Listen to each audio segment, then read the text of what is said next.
Good morning, everyone. We'll be starting in just a few minutes, so please take your seats and make yourself comfortable. Perhaps grab your coffee in your kitchens or in your office pantry and say hi to someone in this Zoom webinar.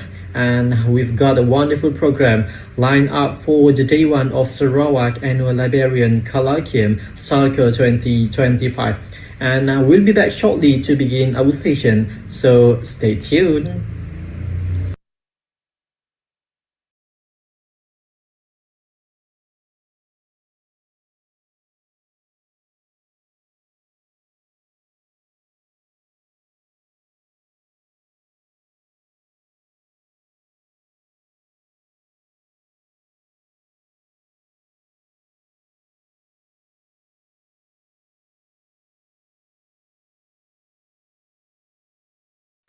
Assalamualaikum and a very good morning to all distinguished guests, presenters and participants here today, and welcome to Sarawak Annual Librarian Colloquium 2025 Salco 2025. This annual gathering celebrates how libraries continue to evolve, inspiring communities, nurturing knowledge and creating meaningful connections. This year, our main theme focuses on empowering communities, libraries, and archives as catalysts for sustainability, innovations, and inclusivity in the digital age. Highlights the critical roles these institutions play in strengthening communities by providing access to information, preserving cultural heritage, and fostering social inclusions.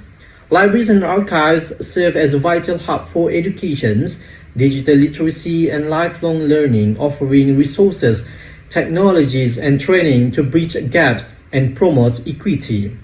This is particularly important in regions where internet connectivity and technological infrastructures present significant challenges. They also preserve historical records and artifacts, ensuring cultural identity is maintained for future generations. Through community engagements, inclusive programming, and partnership with local organizations, libraries and archives create safe, supportive spaces that empowers individuals, promote diversity, and build resilient, informed communities. And for today's, ladies and gentlemen, for this day one, we will be exploring the sub-theme Community Engagement.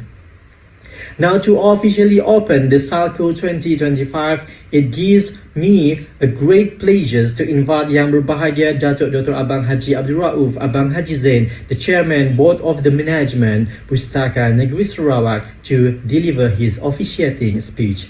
Let's welcome Yang Berbahagia Datuk with a warm round of applause.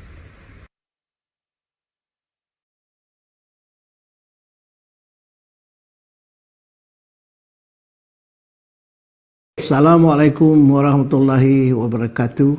Salam Sarawak Maju Makmur. Distinguished guests, honored speakers, librarians, archivists and friends. Welcome to the Sarawak Librarians Colloquium. It is both a privilege and a joy to gather with such a passionate and dedicated community of knowledge stewards.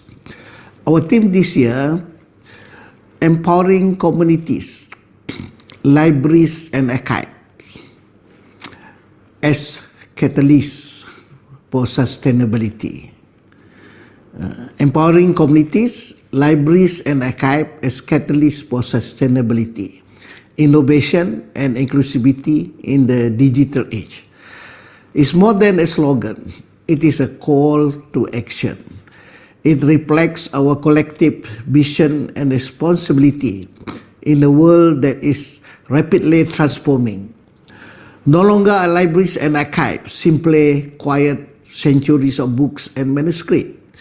Today, we are vibrant engines of progress, resilience, and equity. We stand at a pivotal moment. On one side, we are guardians of sustainability.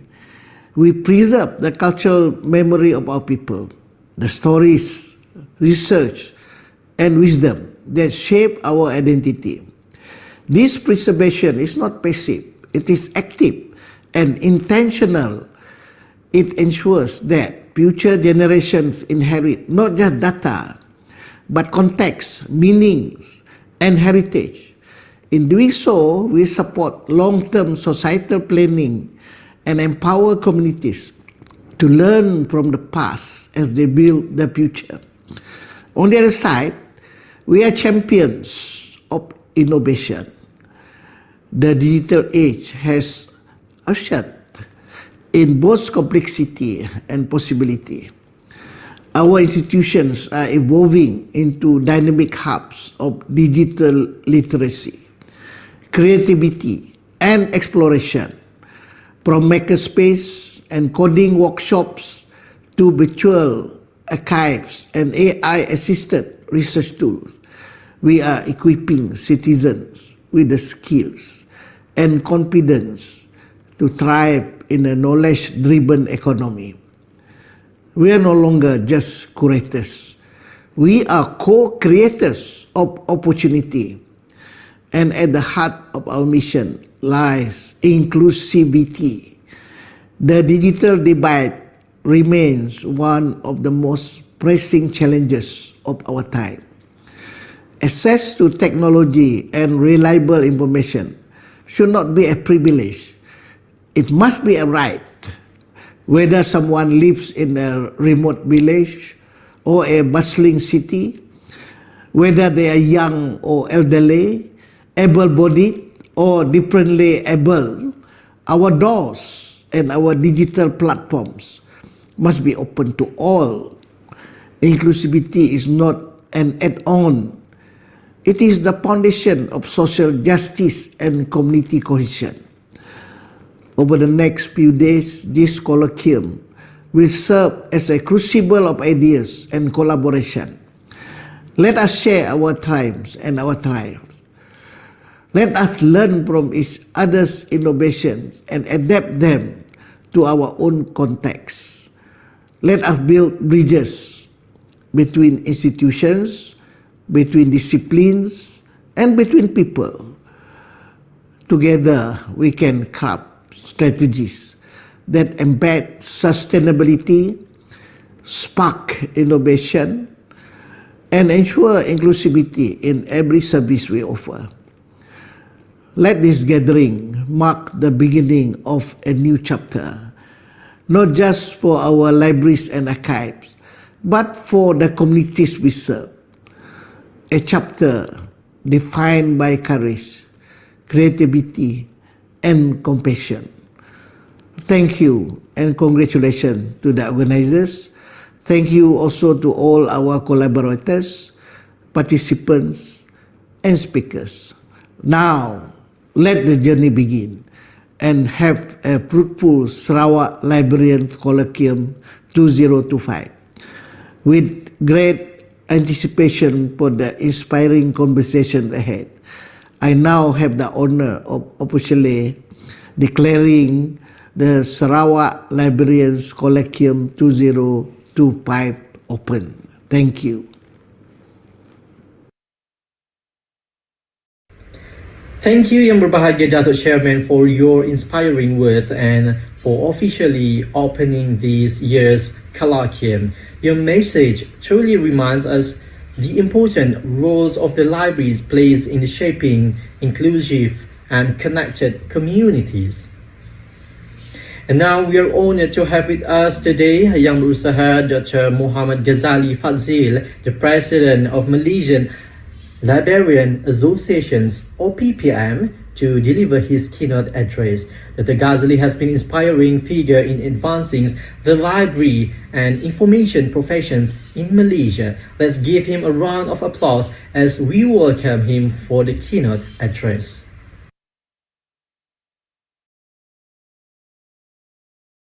Bismillahirrahmanirrahim. Allahumma salli ala Muhammad wa ali Muhammad. Assalamualaikum warahmatullahi wabarakatuh, and good morning everyone. First of all, thank you to the pengerusi majlis. Thank you to PPM Sarawak for inviting me to deliver this keynote address, because I've been doing this almost every year now. Probably this is the last year, but thank you again for inviting me and meeting all of you. Okay, welcome to Sarawak Library Colloquium 2025. Okay, I'm going to share my perspective about on the topic, and now I'm going to move straight away to my slide. Okay, the topic of our conference today is empowering communities, libraries, and archives as catalysts for sustainability, innovation, and inclusivity in the digital age. Right? What I'm going to do today is basically I'm going to dissect this topic and talk about practically the three main things: sustainability, innovation, and inclusivity from our perspective, who we are, what we are, and what we should be doing moving forward. Okay, let's start. Okay, first is sustainability. I think the word sustainability, because of SDG, have been used so quite frequently among us, but we need to really understand what is sustainability it is. Okay, firstly, sustainability it was used a lot, not a lot, originally talking about environmental, in a way, is environmental term that we use frequently to describe what has happened around us and things like that. So in our world, libraries and archive, it's about like, if you go directly, it means contribute through nature programs, citizen science that we have through conversation of water quality, environment, tree nature, and whatnot. And I think Sarawak has been doing a lot of this as well. To lending libraries, this is more in the US or the West.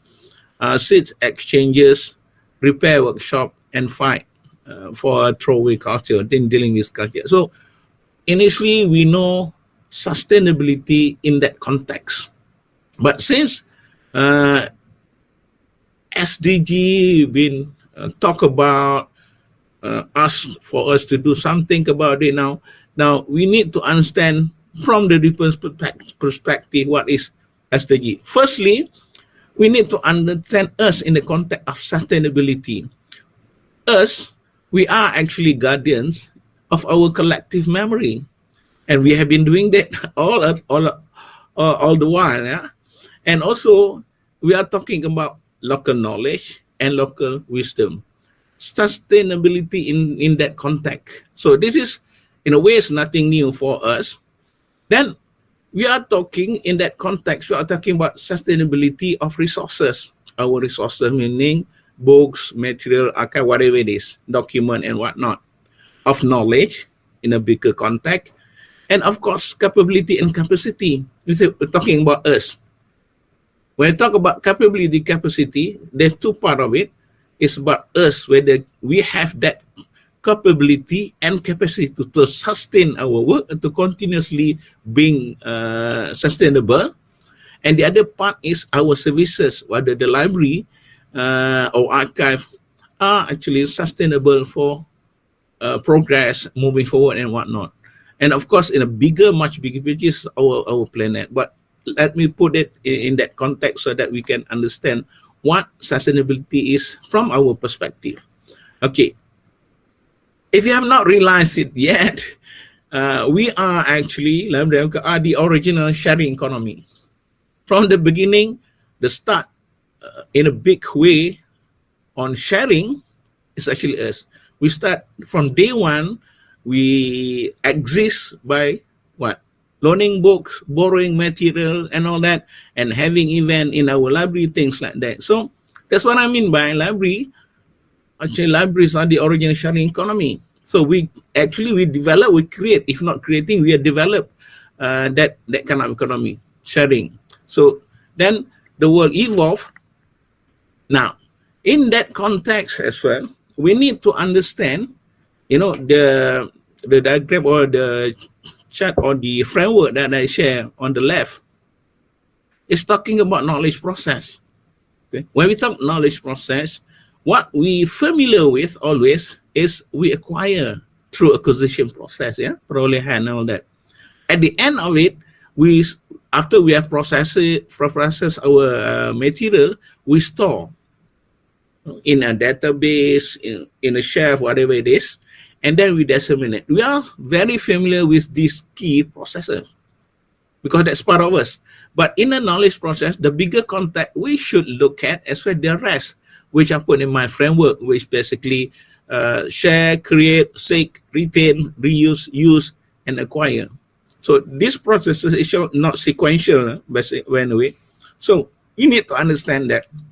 So in the context of to be sustainable in ourselves, our service, and for our user, we need to cover all these processes. We need to use all them.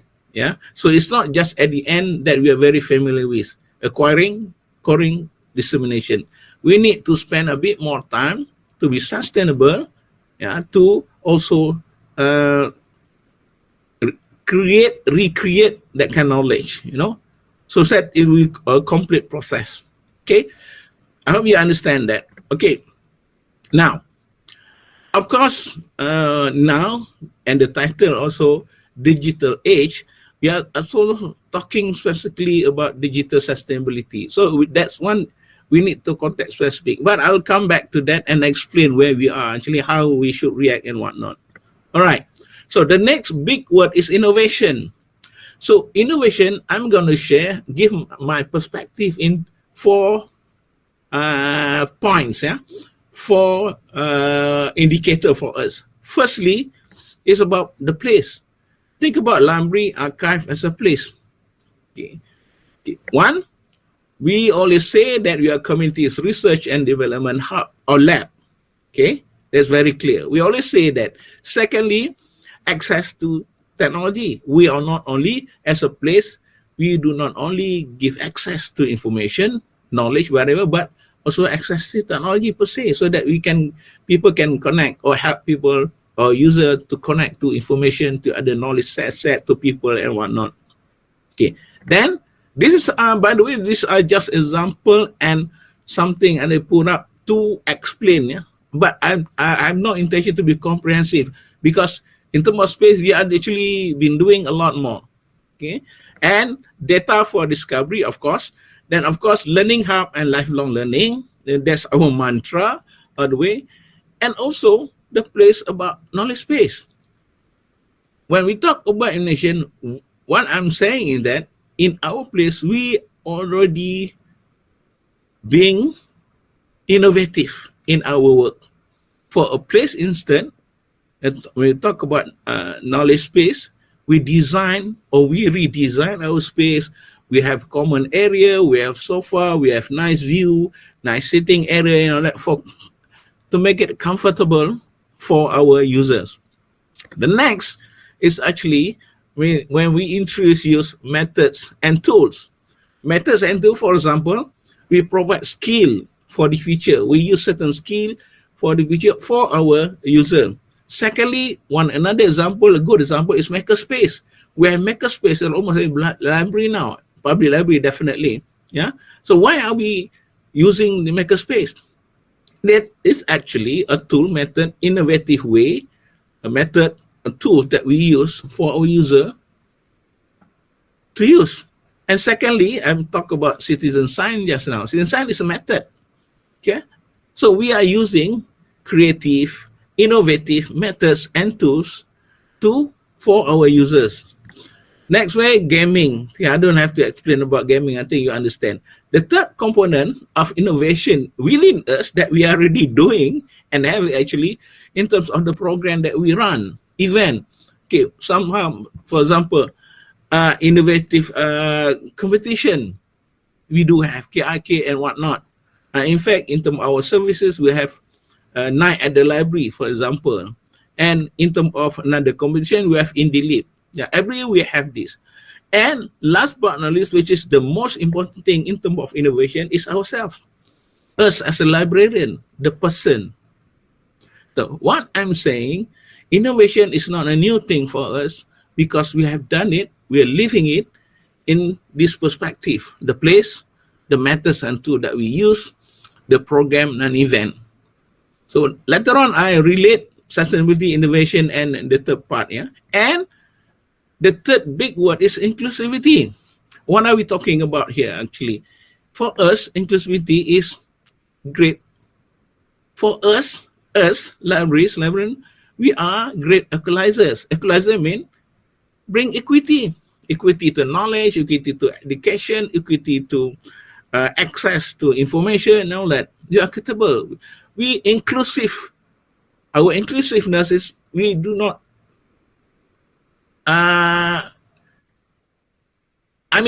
we cater for everyone. That's what equity means. It's what equalizer means. Yeah. So we take care of everyone in the community. Okay. Bridging all divides. It's not just digital divide. Inclusivity means in our world, we give everybody opportunities. We bridge whatever divide. Reading divide, access divide, knowledge divide, learning divide. It's not just digital.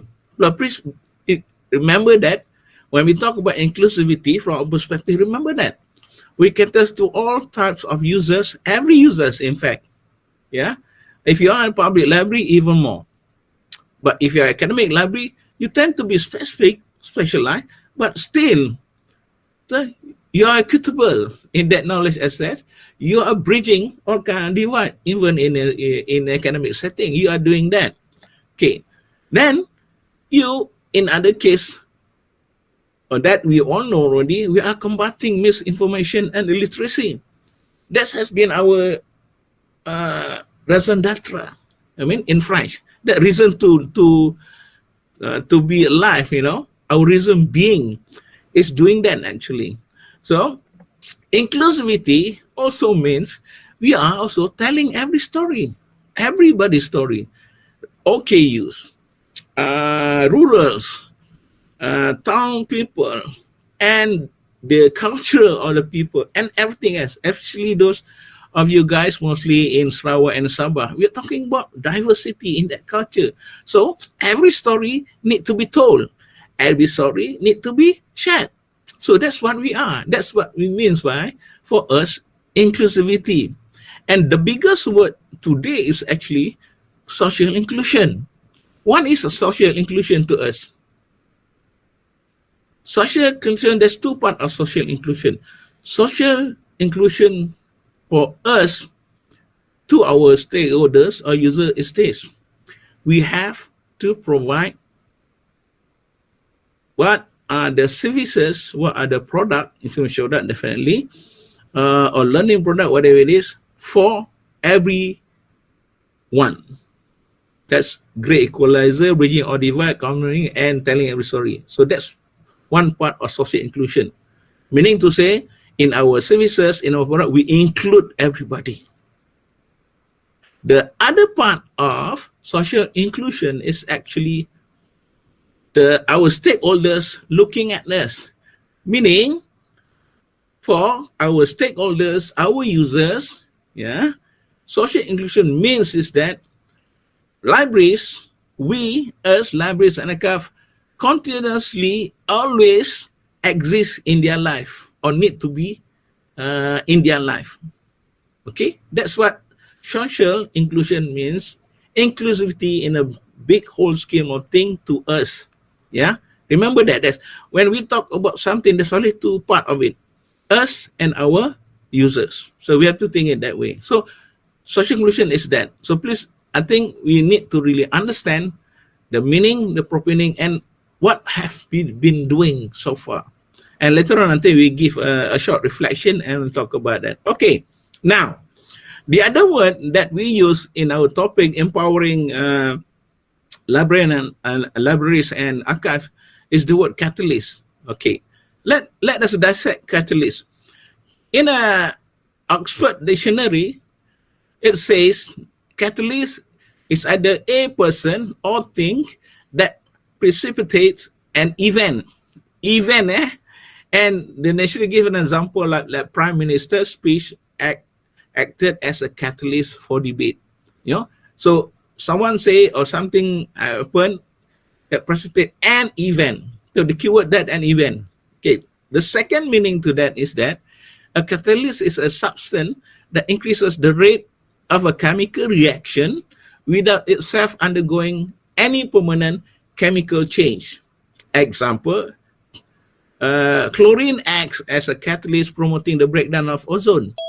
So the word there is actually increased rate of chemical reaction or any reaction without undergoing under any permanent chemical change. This is by Oxford Dictionary. Think about it. First, is library a catalyst that only precipitate an event? No, right? Is library, yeah, we can, if you use it indirectly, we create reaction. But when we do something, a library do something, event, learning program, even borrowing books, and what we doing with our space, we redesign our space to make them a little bit more comfortable. Is that mean that we have not changed? Right? So think about it. Okay, what I'm saying is, in conclusion, ladies and gentlemen, firstly, sustainability, innovation, inclusivity, based on what I've shared before, is very important to us. And we have to really understand them. And within the perspective of the library and us as librarian or guardian of knowledge. Yeah. Sustainability, innovation, again, inclusivity. They are actually working together, part of together. So what I'm saying to ground good, actually, we are not just catalysts. We are actually more than a catalyst. We are more than catalysts. But beware what we're doing, sustainability, innovation, inclusivity, library world, because we were dealing with human things. Human is always complex. It is about complexity. It is complex. And it is about a combination of everything. That's why I'm saying sustainability, innovation, inclusivity is one part or the other. When whole system, then they come together. That's why we need to understand these three parts and what we're doing actually all these three simultaneously. So we are not starting from zero. We are not just catalysts, but we are more. Okay? And we should be living them. It should be our, in fact, most of them, as I described earlier, is already part of our DNA. Okay? Last but not least, and the title also say digital age. To me, let me suggest this, let me propose this, that digital age is just a number, another time frame for us. Yeah, remember the days, I do not know the population of our audience, but certainly for me, I went through the era of internet from the beginning. When internet started to emerge, everyone saying what they are saying now with the emergence of AI, saying library is one of the profession that going to die off. Library, nobody going to go to the library, nobody going to read physical book anymore. So that's what they talk when internet came. Yeah, and they call even so many ages, what kind of name for that? Knowledge economy, what do economy and all that, ages and whatnot. So to me, based on that, and now we have AI, it's just another time frame for us.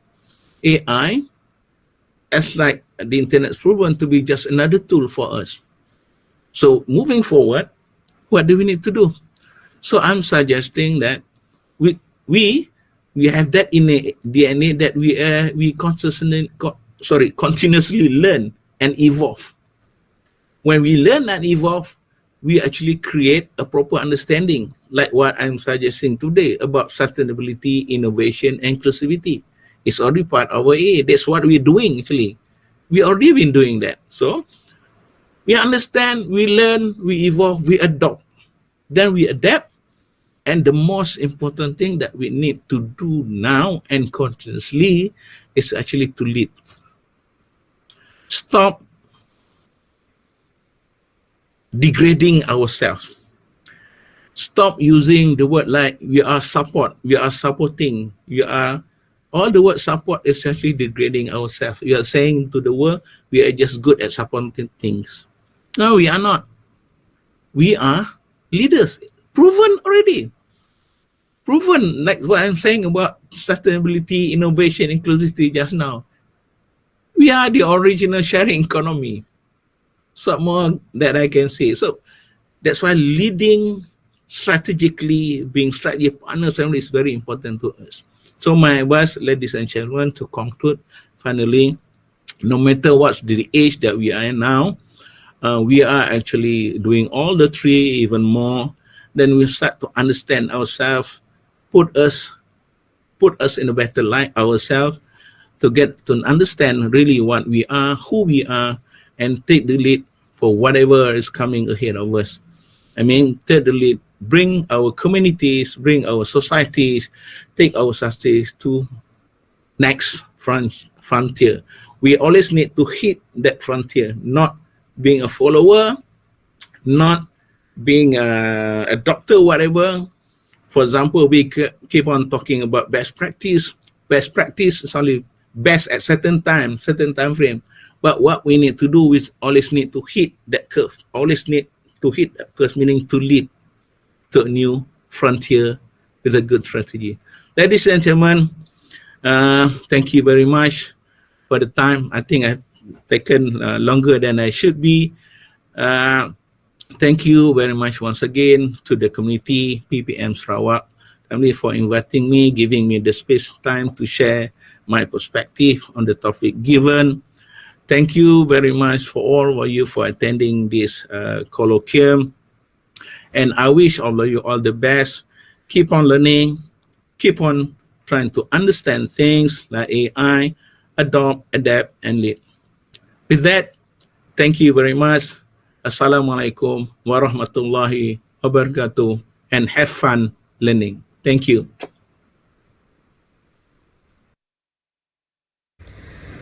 Thank you, Dr. Gas, for that wonderful keynote, a perfect way to set the tone for our conference or the Colloquium. It's clear that the future of libraries lies in how we connect with and empower our communities.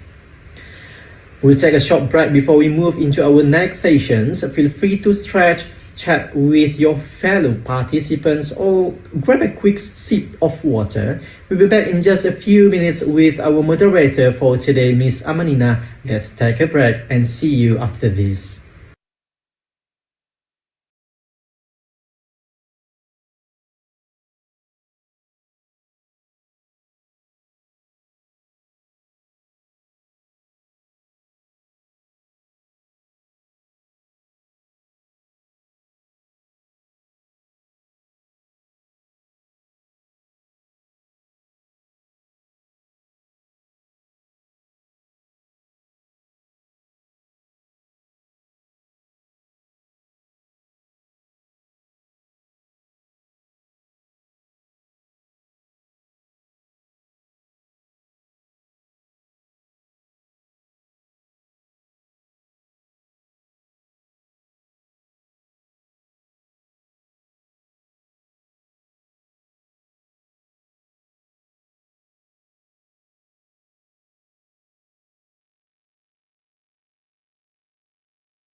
Thank you, Mr. Farhan, our distinguished MC.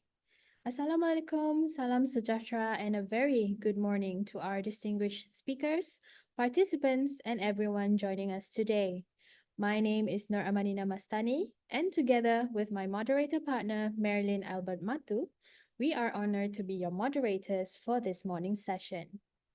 It is truly wonderful to see so many familiar and new faces gathered here for the Sarawak Librarians Colloquium, also known as SALCO 2025. Each year, this colloquium brings together librarians, archivists, researchers, educators, and knowledge professionals who share one common vision to strengthen the role of libraries and archives as pillars of knowledge, innovation, and community empowerment. This year, Our discussions revolve around the overarching theme, empowering communities, libraries, and archives as catalysts for sustainability, innovation, and inclusivity in the digital age. It is a timely theme, one that reflects the evolving landscape of information, technology, and society as we move deeper into the digital era. Libraries and archives today are no longer confined within walls of quiet study and printed materials. They have transformed into dynamic spaces of learning and collaboration, places where innovation meets heritage, where technology meets people, and where communities come together to learn as well as to grow. This theme reminds us that as information professionals, we carry a dual responsibility to preserve knowledge and to make it accessible and empowering. In doing so, we ensure that our institutions remain relevant and responsive to the needs of the communities we serve. For today's session, our focus will be on Subtheme 1, Community Engagement. This subtheme captures the heart of what libraries and archives stand for: connection. Libraries are far more than spaces for reading. They are vibrant community hubs where ideas grow, connections are made, and lifelong learning begins. Through active engagement, libraries can reach people wherever they are, whether in rural areas, growing towns, or digital spaces, ensuring that everyone, regardless of background or circumstance, has the opportunity to access knowledge and be part of the learning process. Community engagement at its essence is about building relationships. It's about listening, understanding, and responding. It's about turning the library from a building into a living, breathing part of the community's daily rhythm. When we engage effectively, libraries can become places where people feel seen, heard, and supported, where learning is not just something that happens in the library, but because of it. Here in Sarawak, with our rich diversity and wide geographical spread, this engagement takes on even greater significance. It means bridging distances, both physical and digital, and ensuring that every person from the coast to the highlands can connect with the opportunities libraries provide. In line with this sub-theme, today's presentations will take us through a series of inspiring initiatives that shows how libraries can strengthen their role in community engagement through creativity, inclusivity, and collaboration. We'll begin with a presentation that highlights how early literacy programs can nurture a lifelong love for reading among children while celebrating the unique diversity within our communities. It reminds us that inclusivity begins at a young age through stories that represent our people, our languages, and our shared experiences. Next, we'll explore how librarians are embracing technology and artificial intelligence not as replacements for human connection, but as powerful tools to foster curiosity and responsible information behavior. It is a reminder that while technology evolves rapidly, the human element, our ethics, empathy, and understanding, remains at the core of librarianship. We will also hear about the initiatives that make libraries universally inclusive spaces, open and welcoming to everyone, regardless of background, ability, or circumstance. These efforts remind us that equitable access to knowledge should never be a privilege. It is a fundamental right that libraries uphold. And finally, we'll hear a presentation that takes us beyond the library walls into the field of community partnerships and citizen science. This initiative demonstrates how collaborations between libraries, NGOs, and the public can empower communities to participate actively in sustainability, environmental awareness, and collective learning. Each of these papers offers a glimpse into what community engagement truly means in action, not just serving, but connecting, not just informing, but empowering. When libraries engage meaningfully with people, they do more than manage collections or host events. They create belonging. They become catalysts for change, nurturing trust, empathy, and curiosity within their communities. So, as we begin today's session, I invite everyone to listen deeply, reflect thoughtfully, and be inspired by the diverse ways in which libraries and archives across Sarawak and beyond are shaping a more inclusive and connected future. Once again, welcome to day one of Salco 2025. Let's begin this journey of learning and exchange with open minds and collaborative spirits. With that, let us officially begin our day one session. This first presentation will explore how early literacy programs can nurture a love for reading among children. Without further ado, please join me in welcoming our first presenter, Mr. Edison Rickett, Head of Lifelong Learning and Information Literacy Division from Pustaka Negeri Sarawak, who will be presenting his paper titled Reading Seeds, Reflecting the Rich Diversity of Our Communities.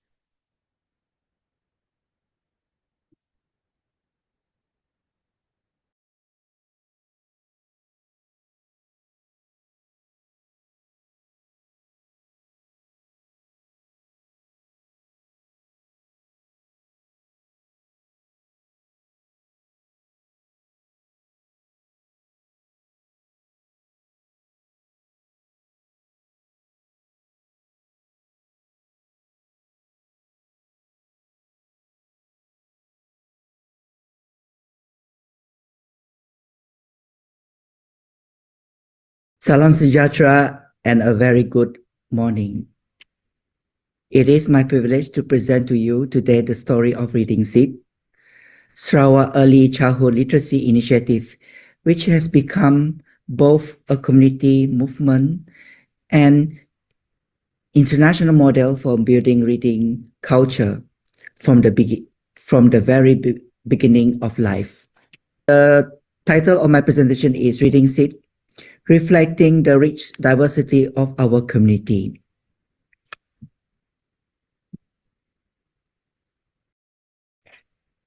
Reading Seeds began with a simple question: what if every child from birth was given the gift of books and stories? We recognize that reading is the foundation of learning, yet many children lack access to books at home. So Pustaka has created Reading Seeds, a program that plants the seed of reading early and nurture it as children grow. The journey of Reading Seed has been one of continuous evolution. Version 1.0 was a starter kit with storybooks and simple parent guides. Version 2.0 introduced milestone best pack aligned with children development from birth to age 3.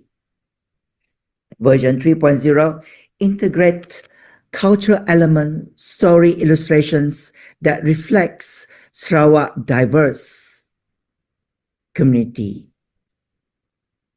Version 4.0, our current version, is the most holistic and incorporates SDG, inclusivity, heritage, and unity, ensuring no child is left behind.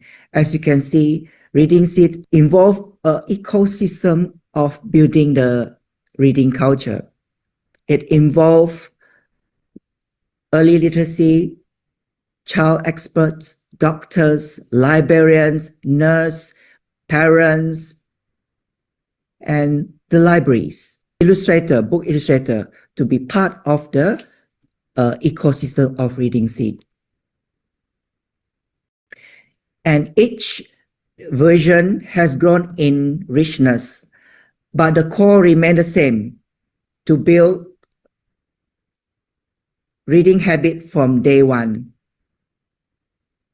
Why reading from young? Why does early reading matter? Research shows that children exposed to book early development stronger cognitive language and social emotional skill. And here in Malaysia, while we have a 96% of adult literacy rates, challenges remain. 162,000 children in school are still illiterate. 4% of adults struggle with functional literacy. This is why we say the earlier we plant the seeds of reading, the stronger the roots of lifelong learning. Our program aligned directly with the Sarawak Reading Decade 2021 to 2030, which envisioned Malaysia as a reading nation by 2030. In Sarawak, it strengthened our vision of reading Sarawak inclusive, informed, inspired. This is more than books. It's about nurturing culture where reading is part of everyday family and community life. Reading 4.0 is unique because it's based on culture, heritage, history, unity, and SDG. It also integrates critical elements such as poverty alleviation through access to free books, tolerance and diversity through multicultural stories, accessibility including Braille storybook for the visually impaired, inclusivity, ensuring that no child is left behind. In short, it reflects Sarawak values while preparing our children for the future. Tools and resources. Each kit include locally produced picture book, interactive material, rhymes, and music. For inclusivity, we introduce Braille books so that children with disability can also enjoy reading. The program mascot, Amelia, together with her friends, represent Sarawak diverse children, embodying the spirit of unity through reading. Impact and international recognition. The impact has been both local and global. Through thousands of families in Sarawak have received Reading Seed kits. On 27 February 2022, Reading Seed was recognized by the International Federation of Library Association, IFLA, as the first Southeast Asian early childhood education story published on the library map of the world. This recognition proves that even local initiatives can achieve global impact. Outcome and building character and unity. The outcome go beyond literacy. Reading Seed help children build character, develop empathy, and appreciate the culture around them. It strengthens community unity and family time together around books and stories. Reading is no longer just an individual skill. It becomes a community value. These initiatives support Malaysia National Reading Aspiration and strengthen our state-level campaign, Sarawak Membaca. Both are united by the same vision, fostering a culture of lifelong reading for the love of reading and for the future of our society. And our shared responsibility, ladies and gentlemen, this is not only Pustaka responsibility. It is a shared responsibility of parents, teacher, community, and policymaker. Together, we must embed reading habits in child life, because once those habits are rooted, they last a lifetime. Our latest statistic reminds us why this work matter.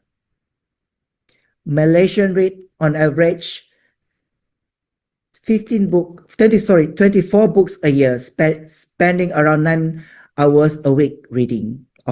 Yet, 162,000 school-aged children remain illiterate. This is the challenge we must face by starting early, by reaching early family and making reading part of daily life.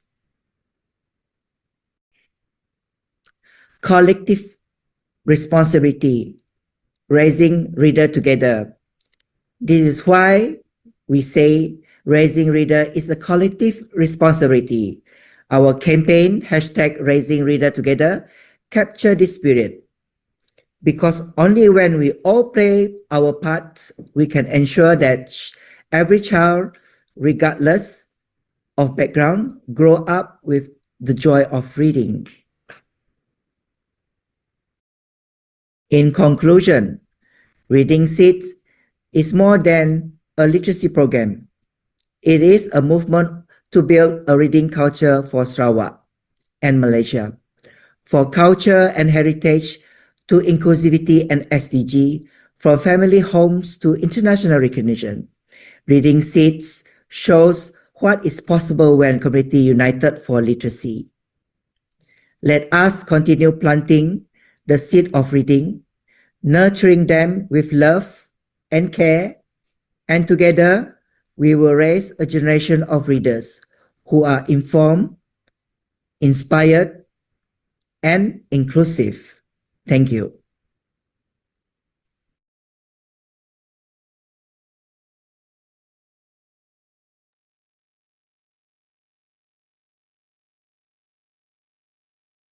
Thank you, Mr. Edison Rickett, for that meaningful and inspiring presentation. Your work truly reminds us that libraries are not only centers of knowledge, but also spaces that reflect and embrace the rich diversity of our communities.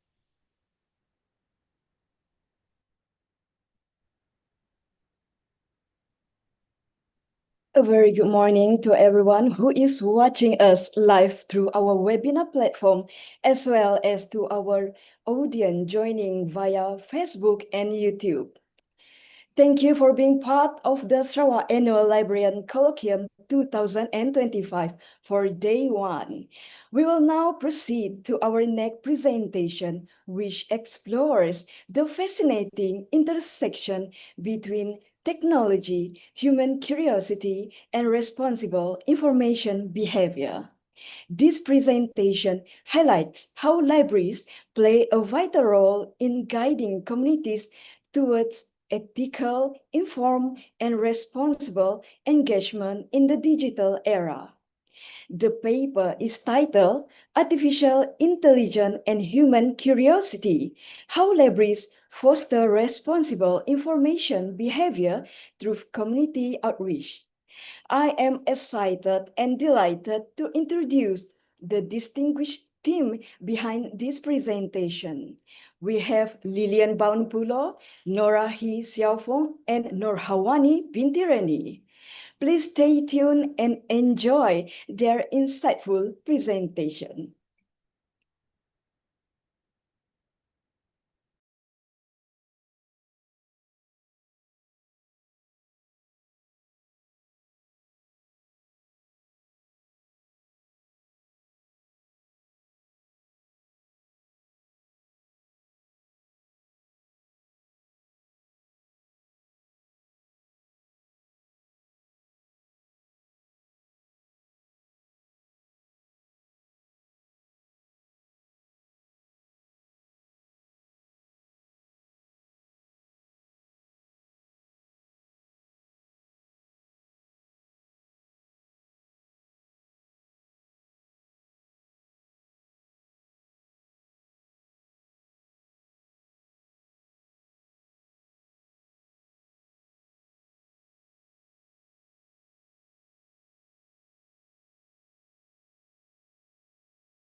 Good day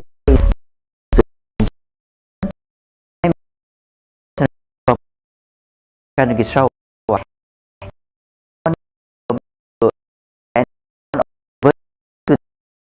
this program provides early childhood development and increase reading rate. Reading Seeds, launched by Pustaka Negeri Sarawak in 2016, embeds reading habit in early childhood development by fostering family literacy among parents and their children from the womb to 3 years old. Our dream is to be a reading and knowledgeable society. The Reading Seed program is to empower parents at home to take charge of their little one development at home by providing awareness.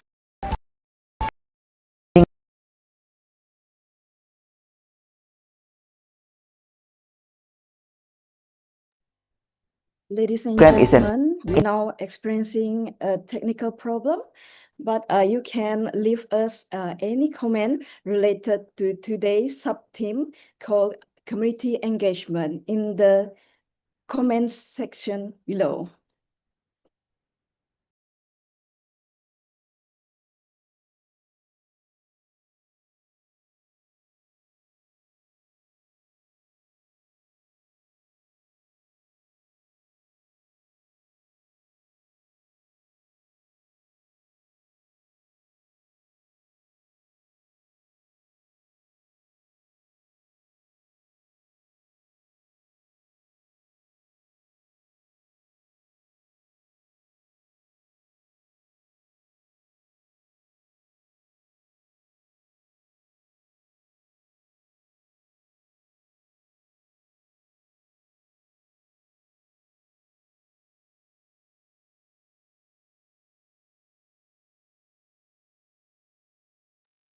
For those who just joining us, welcome back to Sarawak Annual Librarian Colloquium Day 1, 2025.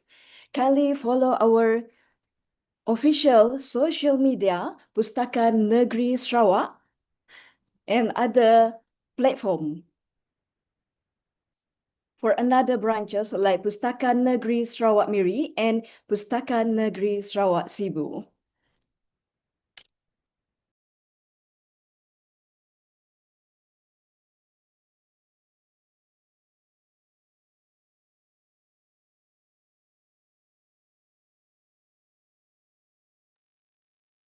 You can ask any language. It's Malay in English for our today Salco.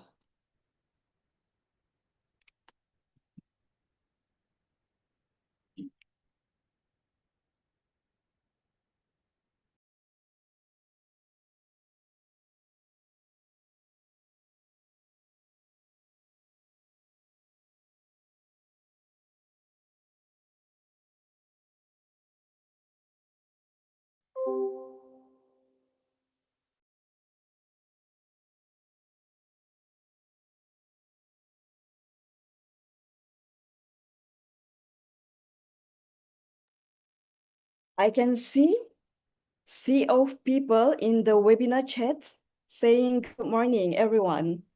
They are from SMC Public Library, Politeknik Metro Betong Sarawak hadir, Pejabat Daerah Siburan hadir.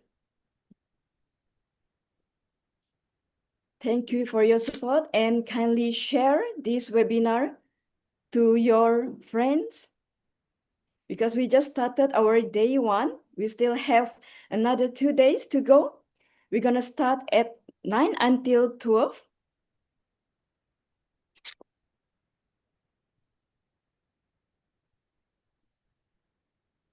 How are you?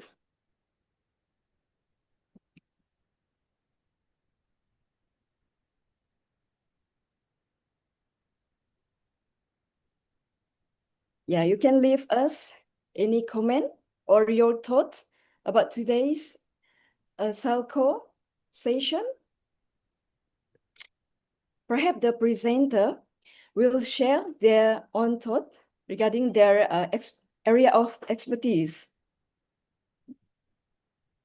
Hi from Mukah Public Library. Hello, hi everyone. From College Matrikulasi Sarawak.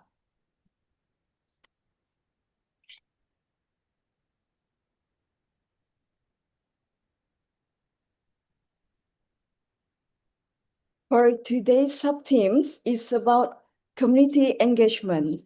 So for tomorrow is about innovation and preservation. And the last day gonna be digital inclusion and sustainability. We hope you guys stay tuned.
It's very wonderful to see such an enthusiastic crowd this morning.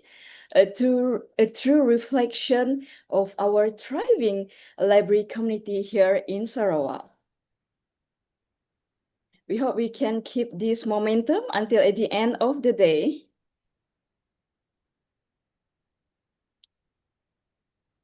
While our team set up the slides, perhaps we can take a moment to reflect on how this topic connects to us in our daily life as a librarian.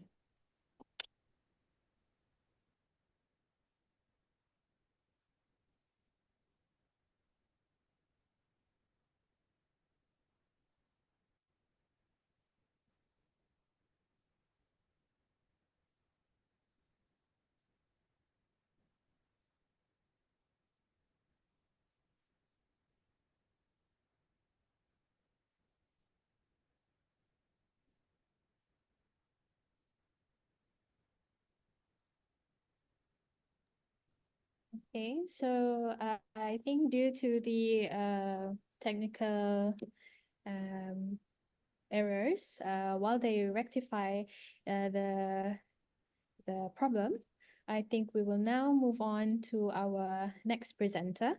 Okay, so we'll move on to the next presentation, which focuses on inclusivity, how libraries today are creating spaces that welcome everyone regardless of background or ability. Now, presenting this paper titled Universal Inclusivity in Today's Libraries, Engagement for All, please welcome my previous lecturer as well, Dr. Emilia Ibrahim, Senior Lecturer, Faculty of Information Science, UITM Sarawak. Doctor, the floor is yours.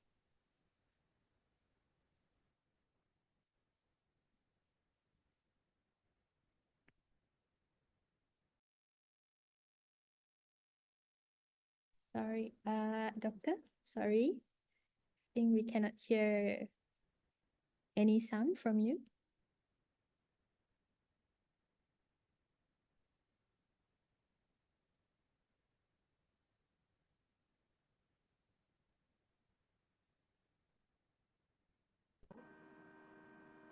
Can you hear me now? Hello?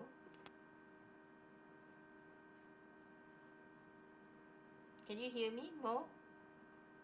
Yes, I can. Okay. Is it clear now? Yes. Okay. Okay, thank you very much.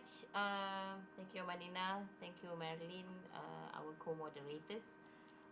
So I suppose we have to continue with the programs. Let me share with you my slides.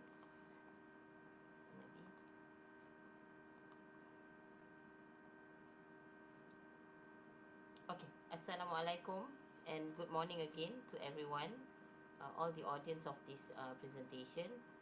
So before I begin, I would like to tell you or to inform you that actually the paper is written by Puan Samaria Abdul Samad and myself from the Faculty of Information Science, UITM Sarawak. So our paper title is Universal Inclusivity in Today's Libraries, Engagement for All. So our presentation wouldn't take that long, I hope. So let us begin with the presentation.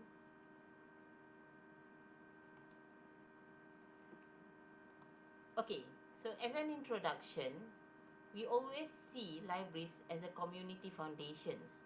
Okay, their roles are basically upholding democratic principles through equal rights to access information, promoting literacy and maintaining cultural heritage. And library inclusivity involves recognizing diverse user needs, integrating accessibility towards all services, and promoting a welcoming environment. For many, many years now, when we talk about library inclusivity, if you go and find like studies, research papers, we always see inclusivity uh, towards marginalized community, towards community with like issues like uh, those who are having like economic issues, those having like location issues, those having like handicap issues and so on and so forth. But as we see now, when we talk about inclusivity, it's not only involve those marginalized community. We have to actually look into inclusivity with every members of the library. I believe that Dr. Gus in his keynote just now, when he talks about inclusivity, he also argued that inclusivity now involves all. Inclusivity needs us to look into not only the non-members of the library or the one that actually may have issues in accessing library, but also those who are already a member and actually have good access to their library. Okay, so these are all due to maybe the shifting environment of information access. Okay, we have like a different people now, we have different generation who actually accessing libraries. When we talk about digital generations, from baby boomers until now, we have the Gen Alpha. Everyone has different needs, everyone have different way in accessing information.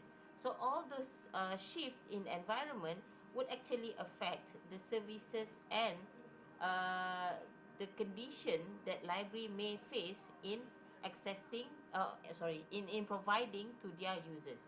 So on top of that, of course, technology, societal advancements, so we need to actually redefine inclusivity in the sense that one encompassing all concepts by including those non-marginalized but disengaged or overlooked by traditional policy. So we don't only see those marginalized community as the ones needing inclusivity policy, but also the non-marginalized one like you and I.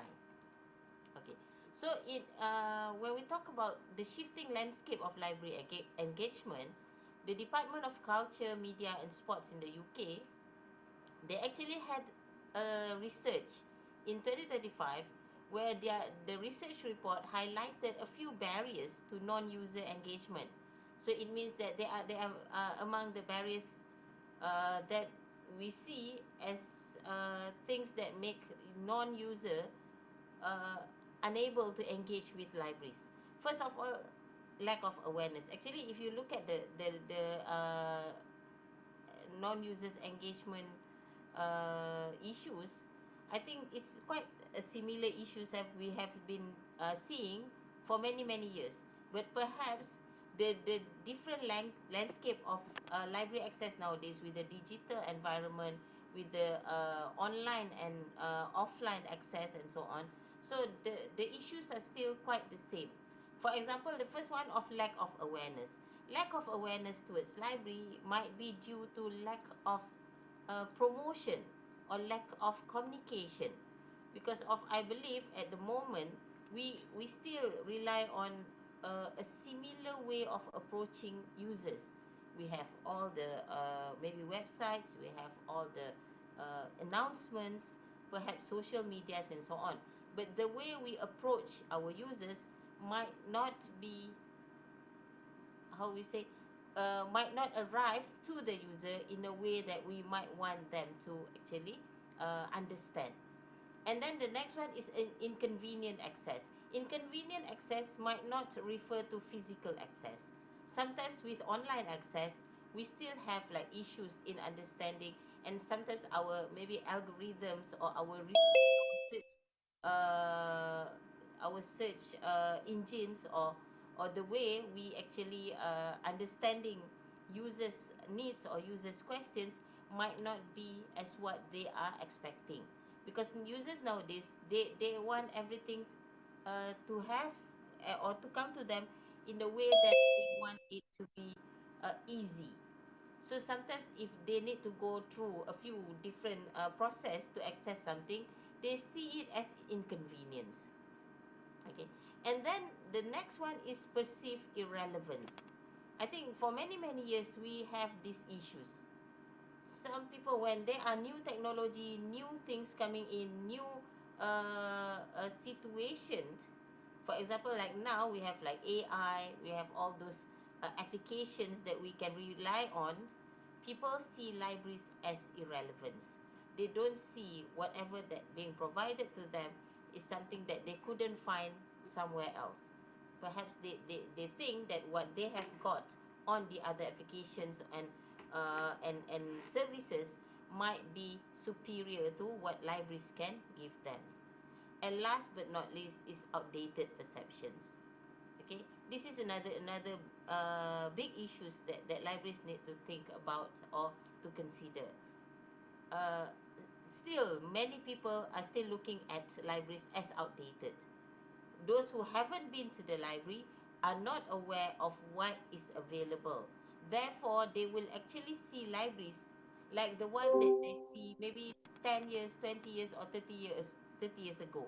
So this is a perception. But these perceptions makes it, uh, for them, these perceptions makes them unaware and at the same time uninterested in coming to the library. Okay. So when we redefine inclusivity, we need to look at the universal approach of libraries. Okay. First of all, relevance and value. Because just now, as we discussed, we see that people see libraries as irrelevant. Therefore, library needs to show their relevance towards every members of the community. So it means that from a young child to an elderly person, they need to see what values that libraries can give them. How relevant are the library services, the library programs, the physical of the library could actually be valuable to them, could actually be helping them in certain ways, where they can actually get good services, they can actually enhance their knowledge, and at the same time, perhaps they can actually allow library to help them with their recreational activities. Next is comfort and convenience. When we talk about comfort and convenience, it's quite difficult to say what's comfortable to you might be comfortable to other people, as well as convenience. If you think that libraries could give convenience on their services, on the programs that they provided, on the physical condition, but users may have different perhaps opinion about it. So what we need to do in a way is we need to actually have these issues, comfort and convenience, being discussed not only among members of the library, among people who are providing the service, but also with the users who are actually gaining benefit from the service. The next one is the sense of belonging. What is it for me? As a user, okay, we would like something that we feel belongs to us. The sense of belonging in certain community would be when they are actually being welcomed well in the community services or in the institutions. So as a library, you need to actually see whether your community have that sense of belonging. I think activities that involve community not only as users but also as part of the, I don't know, library environment, or as part of the library as a whole, allowing them to be to contribute to the library, or to contribute to what is to the services given by the library, makes them maybe feels the sense of belonging. And last but not least, new opportunities. We are in the world where innovations, creativity, and things are actually moving very fast.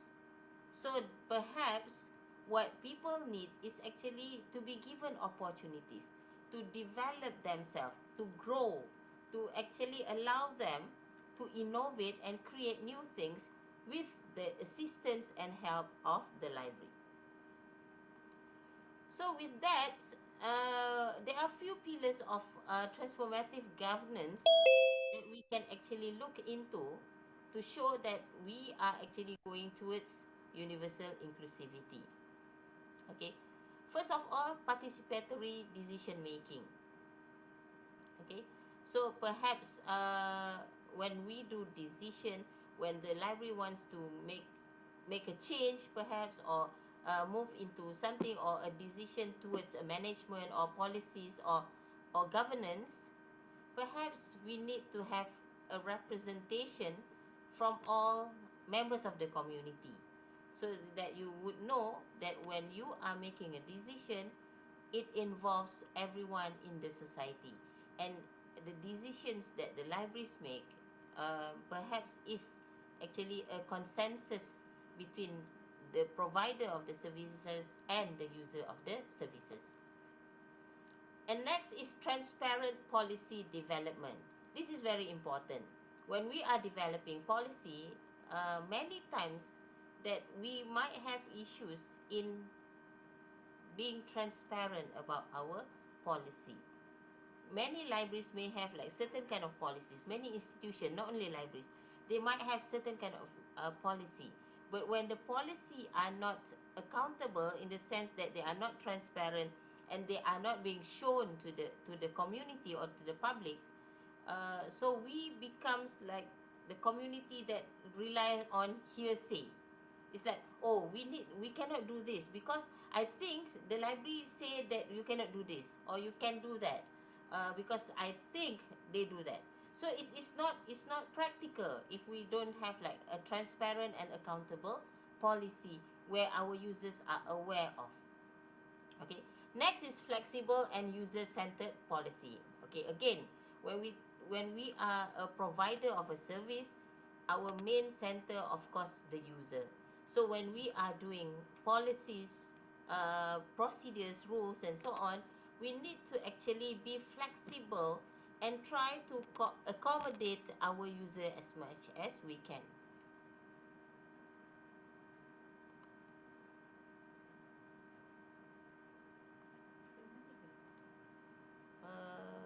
Is there something wrong with my presentation?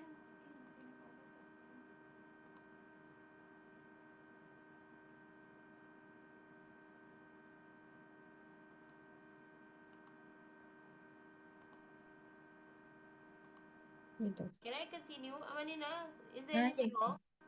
Yes, the slides are up, Doctor. Hmm? The slides are up now, right now. Okay. Okay. Okay. So next would be diverse representation in governance and staffing.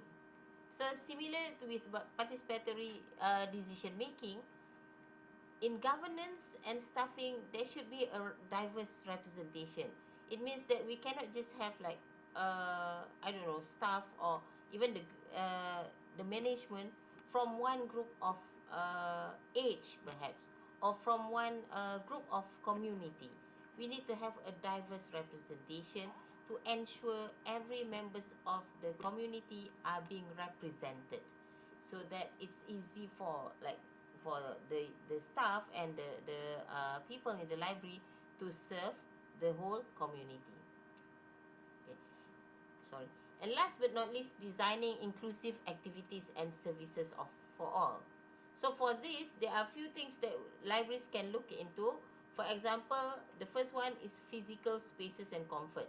I believe that there are many libraries nowadays are moving towards a practical space and comfortable place for users, not only to have libraries as a place for like a quiet reading uh, place. They actually moving towards physical spaces where they encourage discussions, they encourage people talking to each other, and at the same time, they encourage innovations. Okay, and then next is dynamic programming for universal appeal. So I believe for many years, libraries has been the first to invest when there's new technology available, when there's new changes available in community. Library would be the first to jump into being part of that new things that's happening. So I believe when we are in today's world where everything goes very fast, libraries need to actually move into a dynamic programming where they can actually get to know things. They become the first to get to know things and introduce them to their users, so that they remain relevant, and users perhaps would actually uh, allow or would be interested in being part of the library. And then next one is still relevant, is still needed, accessible and relevant collections. So as a library or information institutions, they need to actually make their collections relevant. I believe like the first presenter Edison was saying about reading habit, about reading seats and so on. So where we actually want our community to maintain as I don't know, good readers, as reading community, as knowledgeable community. Therefore, having a relevant collection online as well as offline is very important. So not only we need to have relevant collections, their accessibility should covers every members of the community. We should allow people want to become a member of the library. Second, to be able to access as much of collections which might be relevant to their interest. And last but not least, proactive outreach and engagement. So when we talk about marginalized community, we talk about communities who might not be able to access libraries, or even communities who are a non-library users. I think we need to actually move into a proactive outreach and engagement, because by having a good outreach program, with having like good engagement with our community and our users and non-users, okay, we can actually show them that we are doing something for the community, we are being accountable, and at the same time we would like them to be part of your library users. Okay, so these are a few from our research or from our study. These are a few examples of libraries and their best practices, what they have been doing for the community in a way that would actually show that they are inclusive, that they are actually allowing all members of the community to be uh, able to use the library in whatever ways that they might actually approach. Okay, first of all is Helsinki Library. So in Helsinki Library, just to name a few services and a few activities that they have done, they have a cinema in their library. And then at the same time, they have recording studios, which allow, I believe, their users to be creative, in the sense that they allow users to maybe do a podcast, or to record like movies, or record sounds and so on. So they actually give services to the users to be creative in that sense.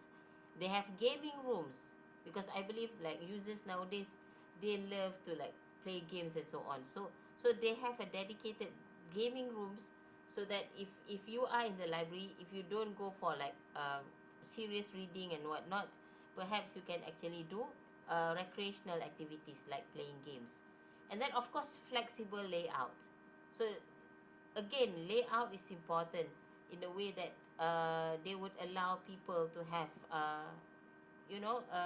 a place where they can do serious reading. At the same time, there are places where they can actually relax and enjoy the environment of the library. And also diverse programs for their users.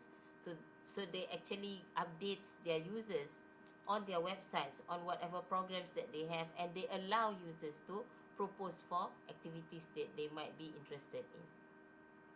The next library is Seattle Public Libraries.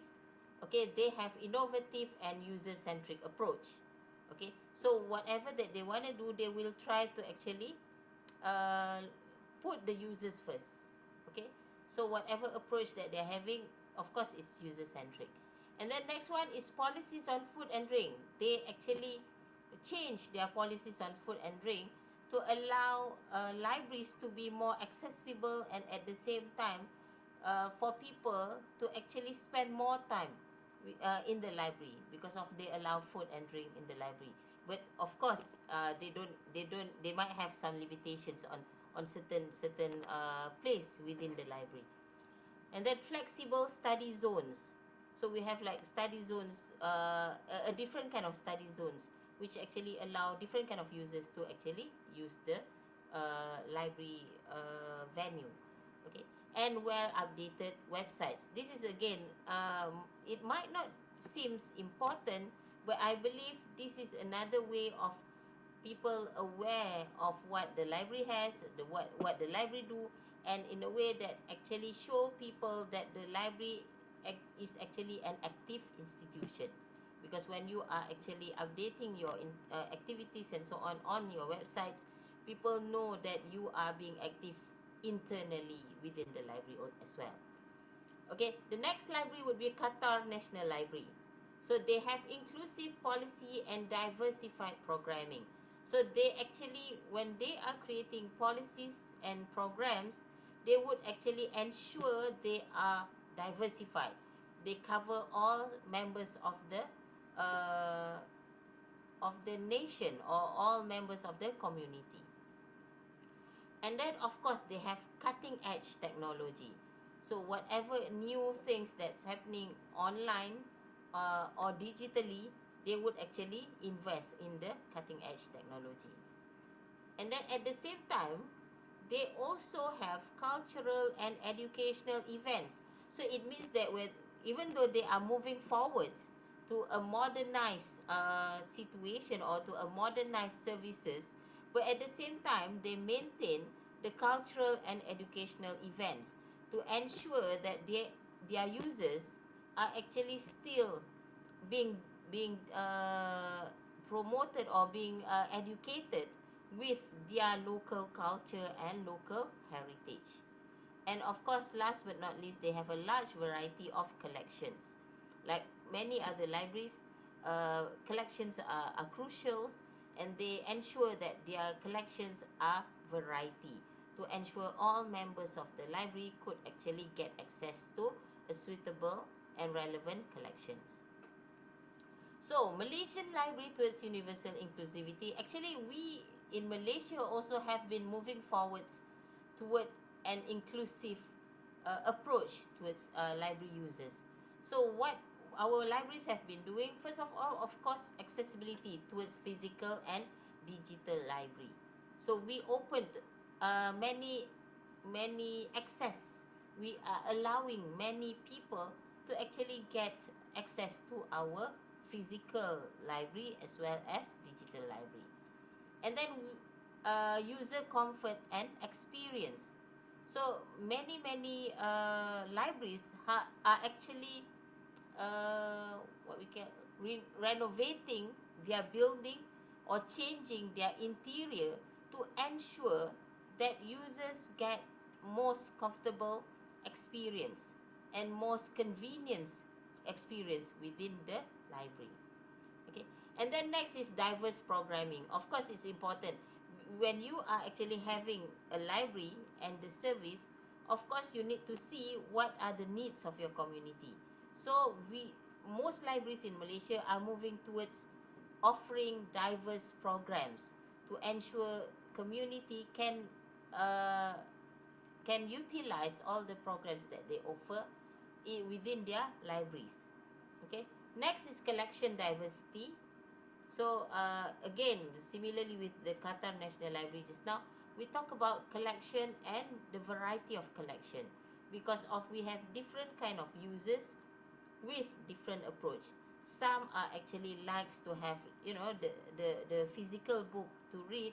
Others might love to have e-books that they can actually bring anywhere in their mobile devices.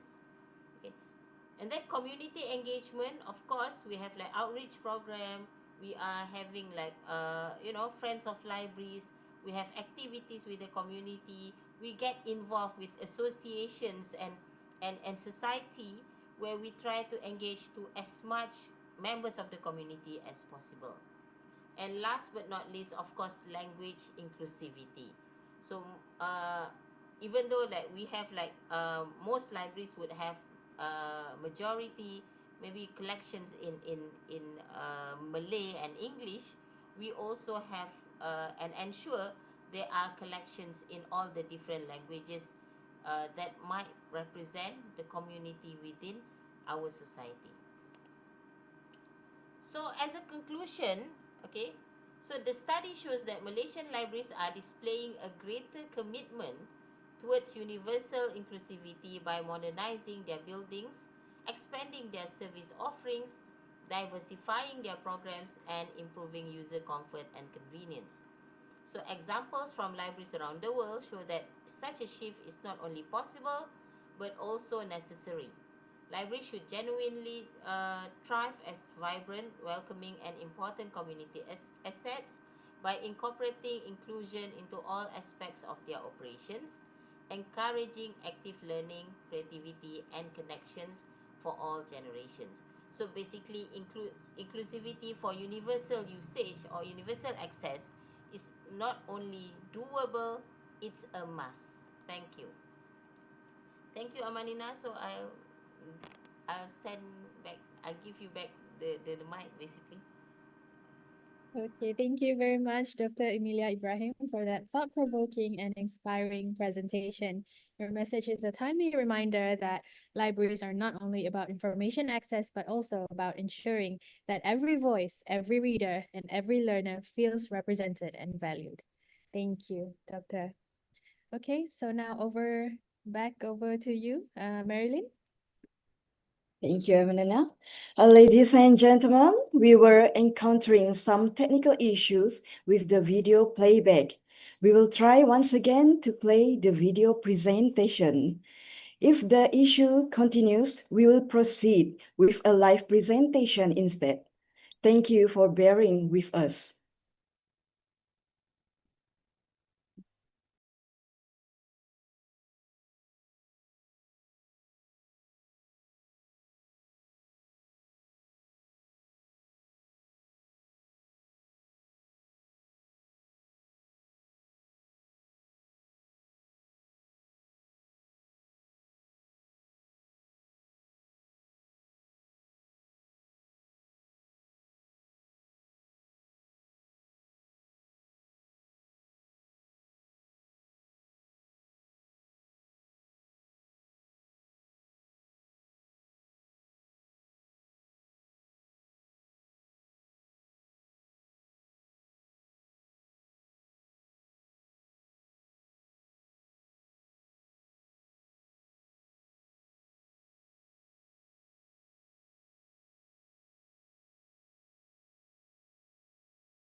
Okay, Marilyn, I think we still have some technical issues with our paper 3. Yeah, while we wait, let me remind everyone again, the sub-theme for our day 1 is actually community engagement, and I myself is in a community engagement division here in Pustaka. So I believe everyone here, the librarians that are joining us today from everywhere in Sarawak, and beyond, do know the importance of community engagement, because without our users, we have no roles in our society, right? So all the events, all the programs, and all of the activities that we do for our users are, of course, for community engagement. And the the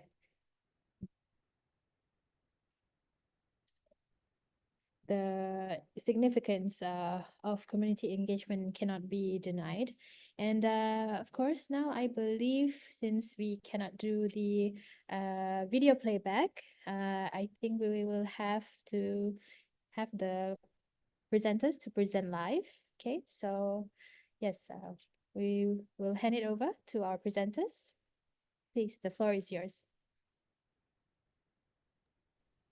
Assalamualaikum everyone. I hope you guys can hear my voice. Can hear clearly? Yes, Right. clear. Okay. Sorry for the previous technical issue. So today I will represent our team to represent our paper. So let me start. Assalamualaikum everyone. My name is Nur Hawani Reni, and it is my pleasure to present our paper titled Artificial Intelligence and Human Curiosity in how libraries foster responsible information behavior through community outreach. This work was completed together with my colleagues, and today I'll be representing the team to share how libraries can play a vital role in promoting responsible and ethical use of AIs. But before we get into these findings, let's start with something that we can relate to, and how do we use AI in our daily life. Right. Next slide, please.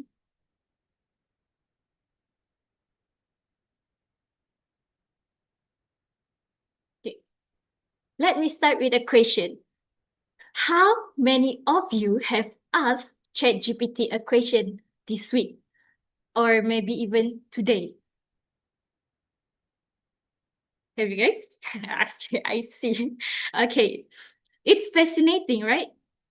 How we ask for one question and AI can give us an answer almost instantly. That's what curiosity looks like today. Fast, limitless, and often exciting. Do you find it excited? Yeah, it excites you guys when you found read the answer that have been given by ChatGPT?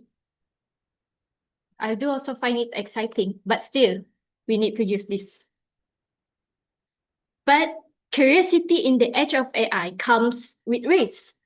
AI doesn't always tell the truth. Sometimes it creates misinformation, biased outputs, or even a content that infringe on ethics and wanting copyright.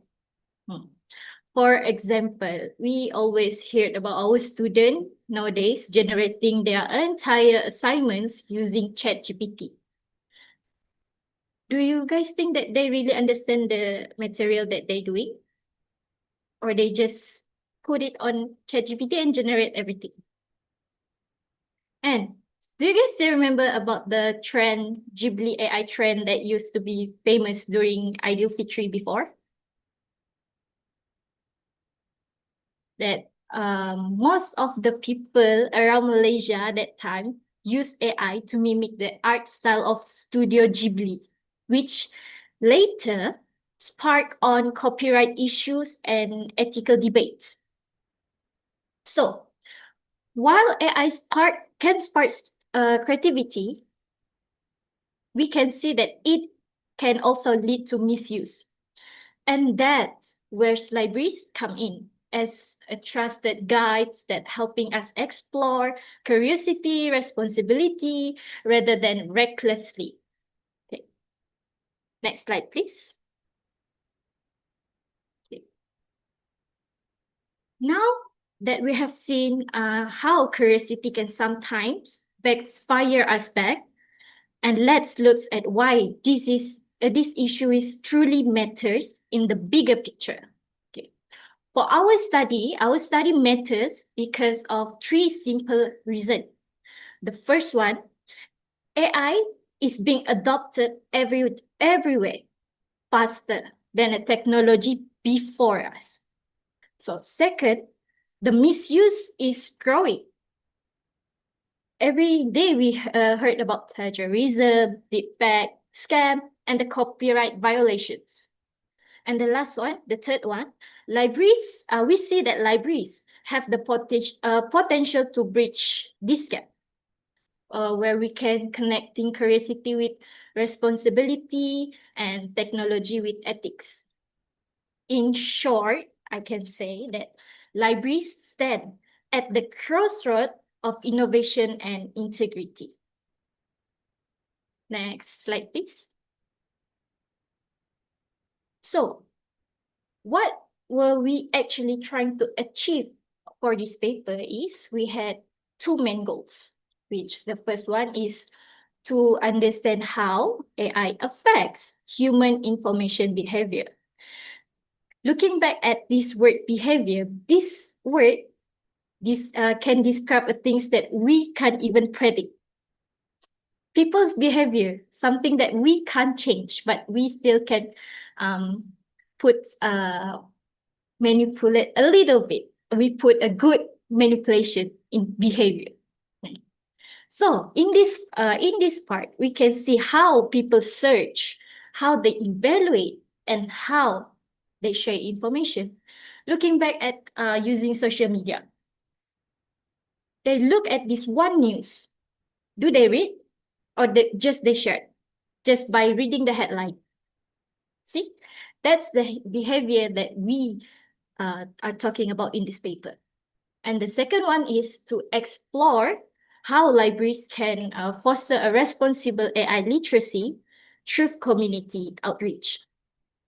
Looking back at how does library explain about information literacy, and that's how we want to do the same thing towards AI. And because of technology alone isn't enough, so it needs human guidance to be used wisely and widely. Okay, next slide, please. All right. So to build our argument, we drew on some key theoretical insights that help us to understand the human side of AI. So we referred to these three main perspectives. The first one is Wilson's model of information behavior, which it already explains how people seek information and nowadays are challenged by AI instant answer. Like before, traditional way, they go to the library looking up for knowledge answer for the question, but now they just type it on ChatGPT, Gemini, they instantly got the answer. Okay. For the second theoretical is we are using Maastricht framework, which this emphasizes the ethical dimension of AI, which are reminding us that using AI responsibly is a moral decision. Last, for our theoretical insights that we use is the Huang's perspective, which shows that libraries can play an active role through outreach, workshop, and digital learning program. So together, we combine this idea to reveal something important, which is AI literacy isn't just a technical. It is an ethical and behavioral. Next slide, please. All right. So now let's take a look at how this one library is already putting these ideas into an action. In the Pandey program by the Sarawak State Library is a great example of library innovation in the AI age. This UNESCO recognized program focuses on digital literacy, online safety, and AI awareness, where it helps communities, starting from students to a senior citizen, to understand how technology should be used and safely and responsibly to be used. And what's remarkable is that Pandey doesn't just give people access to technology, but it gives them the confidence and the critical thinking how to use it well. So next slide, please. So, all right. Looking at this slide, libraries in the AI era. This brings us into a bigger question. How libraries evolved to reach this point? Libraries have evolved through three major areas. Back in traditional era, they were a quiet repository of books and knowledge. So moving into the digital era, they became the gateway to online databases. And now, in the AI era, they are transforming into literacy hubs, places where people can learn digital skills, they can fight misinformation and bridge the digital divide. Now let's looking at like this. Starting from card catalogs into the chat box, libraries have proven one thing, that they don't disappear when technology changes, but they adapt to the technology. That's why libraries play important role during this AI era. So next slide, please.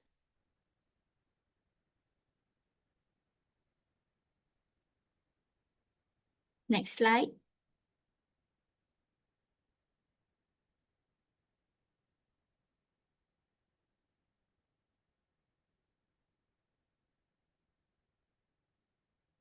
Next slide, please.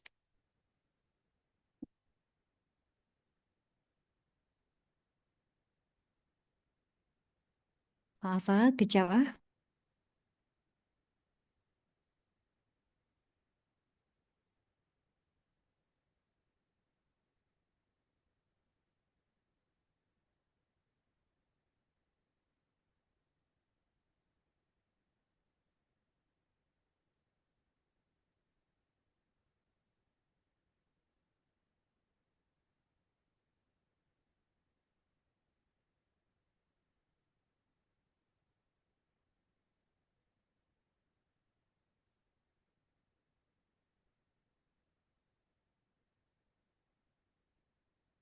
Okay.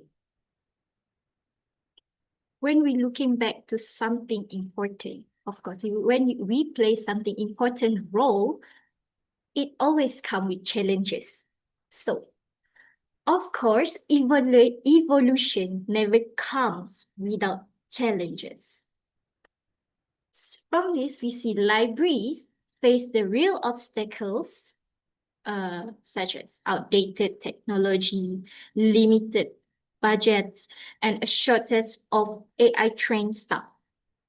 The public still tends to overestimate AI intelligence by assuming it thinks like a person, which leads us to a blind trust. Like it's just like a person behavior, just like I mentioned before. I'm asking a question, you give me the answer, like without having another resource to be referred to, and I'm just like you give me the answer, I trust you. That's the behavior I mentioned. So it built the blind trust. And perhaps the hardest challenge is balancing curiosity with caution, encouraging exploration, but also teaching responsibility.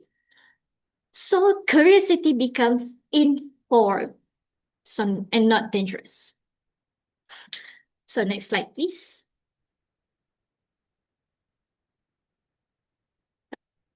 For recommendation, so after exploring the challenges, the next question is, how can library continue to move forward and strengthen responsible information behavior in the AI age?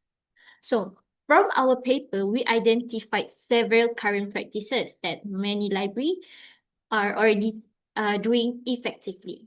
By this, I said it includes conducting AI awareness, promoting ethical digital citizenship, providing plagiarism prevention training, collaborating with universities and experts, and lastly, embedding AI literacy into a lifelong learning program. All of these are vital. They form the foundation of responsible information behavior in libraries today. But as we were preparing this presentation, we reflected on how libraries could go even further, but I mean beyond what we have discussed in our paper. And these findings is not from our research, but rather forward-looking idea by creative possibilities that could make libraries even more proactive in shaping ethical AI usage. So for instance, imagine library offering AI sandboxes. It is a safe spaces where people can experiment with AI tools under librarian supervision.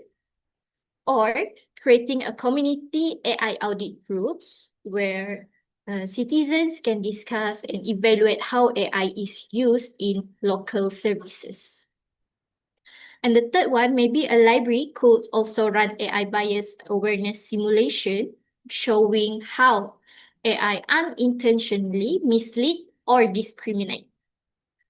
The fourth is another idea is ethical AI certification program by giving micro badges for users who complete responsible AI training. This one has already been doing by Microsoft, I think. So, but it's still a pricey for a librarian to create this. And then lastly, finally, AI transparency corner, where this one can dedicated areas in library that help the public understand how algorithms and AI system works. This is our reflections. Ideas that extend beyond the scope of the paper, but still align perfectly with its message. That is, library must not only guide us in the digital era, but also lead us toward ethical AI literacy. So next slide, please. So before I conclude, let's take a step back and think about what this all means for the future library, the future of libraries. And see about ourselves also as information users. By this, I said that curiosity is what makes us human. It's the same curiosity that gave us fire, the wheel, and now, in this era, AI. But curiosity without awareness can lead to harm. As I can say before, as I already said, plagiarism, misinformation, and unethical use. And this is why libraries matter more than ever. They are not just the buildings of books, but guardians of truth and ethics in the digital era. Libraries help transform curiosity into critical reflection that can guide communities to use AI not blindly, but wisely. So, the library of the future isn't about replacing books with robots. It's about empowering people by building informed, ethical, and resilient communities in the age of AI. So that's all mine. Thank you for your attention. I love to hear your thought, experiences, or even concern about how AI is shaping our information behavior. So together we can build awareness and makes curiosity a force for good. So that's all from me. Thank you.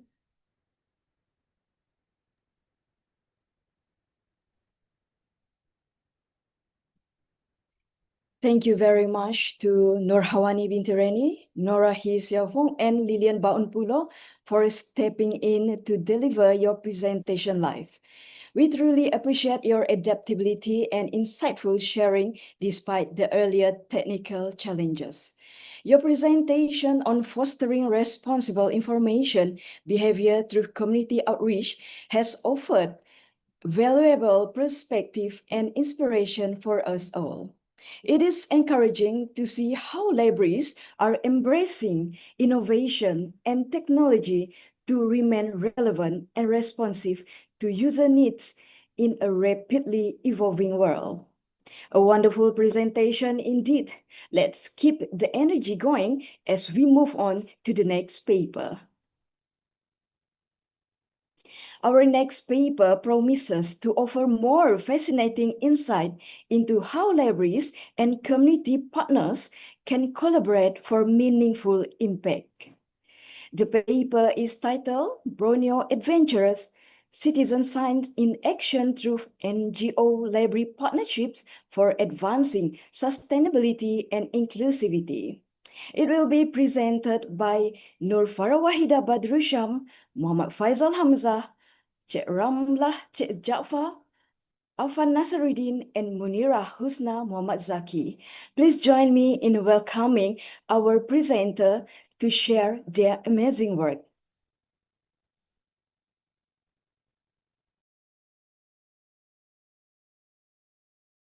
Welcome to the Sarawak State Library, one of the most unique libraries in the world that is surrounded by a park.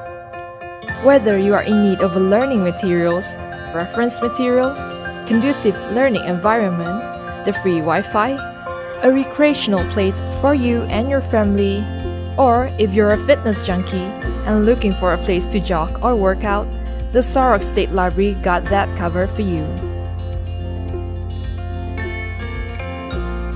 Hi, my name is Charlie. Let me introduce you to the Sarawak State Library. Other than the Sarawak State Library in Kuching, we have other branch which includes the Sarawak State Library Miri branch and the State Record Repository.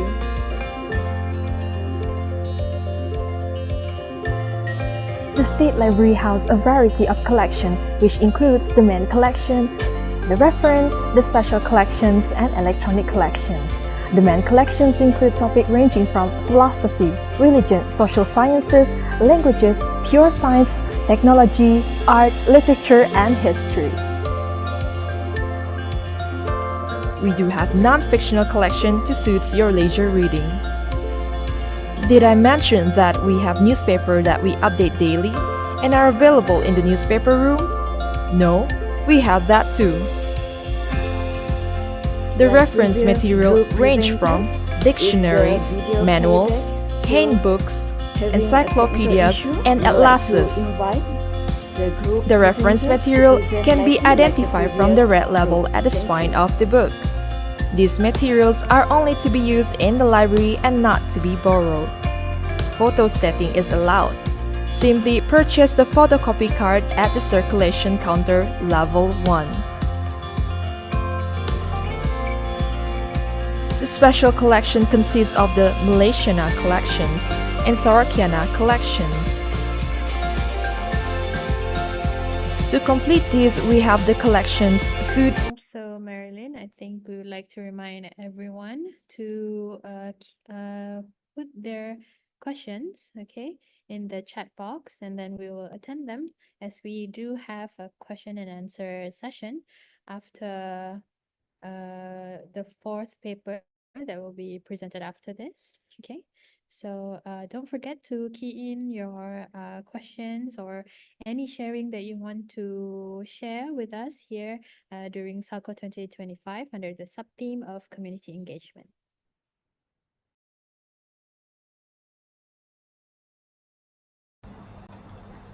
Good morning, everyone. My name is Nur Farawahida Badrusham from University Technology Mara Pahang and also University Malaya. Today, I'm honored to present our study titled Citizen Science in Action Through NGO Library Partnership for Advancing Sustainability and Inclusivity. This study is a part of the Borneo Adventure Citizen Science in Action 2025 initiative conducted in Sabah and Sarawak. And my team is Cik Ramla Cik Jaafar from University Science Malaysia and also UiTM, Dr. Muhammad Faizal Hamzah from University Malaya, Afan Nasruddin from UMSDC, and Munatul Husna from UiTM Pahang. The motivation behind this study comes from observing a growing disconnect between academic research and societal needs. Despite Malaysia's strong investment in higher education, reports such as the Age Malaysia and OECD highlight that many university research projects remain underutilized with low real-world impact. As stated from the Utusan Malaysia, there is still a gap between university and government agency, industry and communities. So discussing a lack of integration between knowledge, innovation and societal application. In other words, much of the valuable research produced within our institution does not reach the public or contribute to local problem solving. This is the point to urgent need for a bridge that connects academic knowledge with communities, and this is where the library and citizen science can play a transformative role. And we also can see that in recent years, library, especially academic library and public library, have undergone a remarkable transformation. As highlighted based on the articles that stated there, we can see that librarians are no longer seen as mere custodian of book. They are now active facilitator of digital access, open science, and sustainable development. The IFLA statement in 2023 clearly positioned libraries as essential infrastructure for sustainability, capable of connecting science, policy, and society. In Malaysia, this evolving role is especially timely. Libraries can become bridge between research, and public, and promoting inclusivity and awareness through initiatives like citizen science. Therefore, this study is driven by one key idea to explore how libraries, in collaboration with NGOs, can transform research into community impact through citizen science engagement. And we can see this foundation of this study lies in the concept of citizen science, the participation of non-professional in scientific research. As defined by RBM, citizen science empower the public to actively contribute to data gathering, to analysis, and discussion making. This growing movement connects science and society and promote public ownership of knowledge. Over the past decade, libraries have evolved from passive information provider to active community and research partners. Citizen science offer libraries a new avenue to bridge community and researcher, strengthening trust, participation, and open science. Our study explore how NGOs and libraries can collaborate to make citizen science more sustainable, inclusive, and impactful. And why citizen science and library? My answer is why not actually. But we can see this by engaging in citizen science, library can evolve from passive knowledge holder to active research hub that connects scientists with the public. And also we can see the study stated that public libraries emphasize community engagement in citizen science initiative. So why citizen science and library? It actually is why not, and also the library and citizen science can enhance their societal impact, attract new users, and strengthen their role in open science. And for this study, we are focusing on Borneo Adventure Citizen Science in Action program was implemented across Sabah and Sarawak in early 2025, involved 300 participants, 5 public libraries, 4 speakers, and 25 facilitators. This activity included biodiversity documentation using iNaturalist and water quality monitoring using EcoHeart Index Kit. This program engaged student, librarian, researcher, and local community in practical and also hands-on citizen science learning. And this is our team. I know that might be that one of you are here. Say hi. This is also our team from Sabah. And this project have 5 objectives and being held on Kuching, Sibu, Miri, Tanjung Aru and also Keningau. And this is our module that I see just now. And our main objective was to explore how NGO and library partnership can advance sustainability and inclusivity through citizen science, and especially on what roles do NGO and libraries play in facilitating citizen science initiative? How do libraries perceive the contribution of NGO and library partnership in sustaining and expanding inclusive citizen science? So this study adopt a qualitative case study design focused on Borneo Adventure Citizen Science in Asia program, where we gathered data from 20 library staff across Sarawak and Sabah through open-ended Google Form response and 6 follow-up interview until data saturation. We also review program report and material for triangulation. Analysis was conducted using thematic analysis based on Brown and Clark and also Saldana and also Zyrol. 4 key themes emerged from this process. And the finding from this study revealed that for interconnected team, continuity of initiative, inclusivity and outreach, expansion and enrichment of activities, and the last one is strengthening NGO and library collaboration.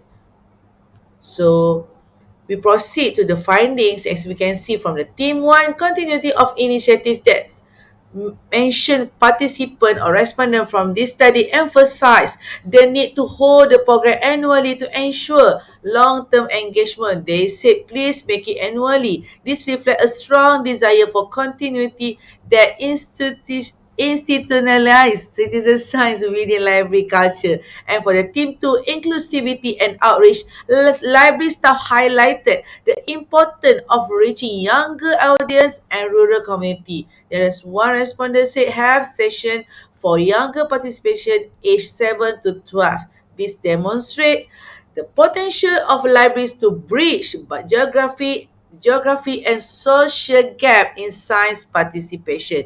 Team 3 mentioned about expansion and enrichment. Participants suggested adding cultural, ethical, and spiritual dimension along with immersive learning like camping and field exploration. As one noted, extended for camping. They love to go to nature, right? So this shows how citizen science can evolve into a holistic learning experience beyond data collection. And the last theme mentioned about strengthening NGO and library collaboration. The partnership between Sekitar Kita, US Embassy, American Corner, and library and public libraries, which is include public library and also academic library, and Librarian Association of Librarian Malaysia of Librarian Association of Malaysia (PPM), also Group Sarawak and Sabah, was seen as effective and mutual beneficial. Sekitar Kita contributed scientific expertise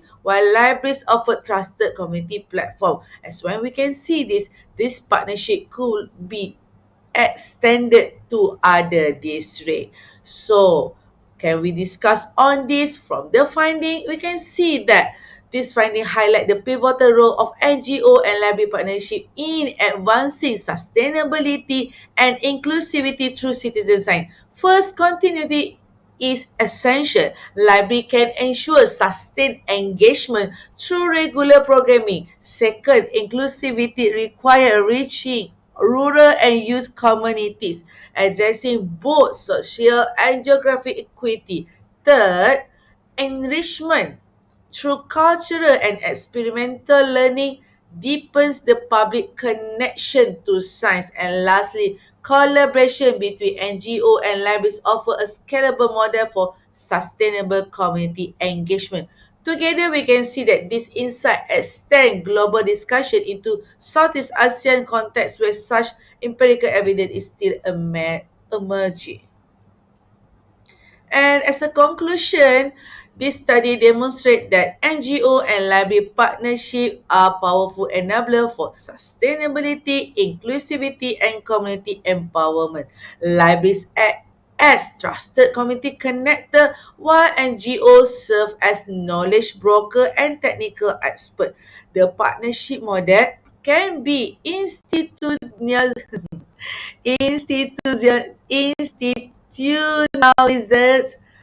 through continuity, inclusivity, and enrichment and collaboration. I'm sorry, my tongue is like this. For policymakers, we continue. For policymakers, this represents a practical pathway toward Malaysia's sustainability and open science agenda.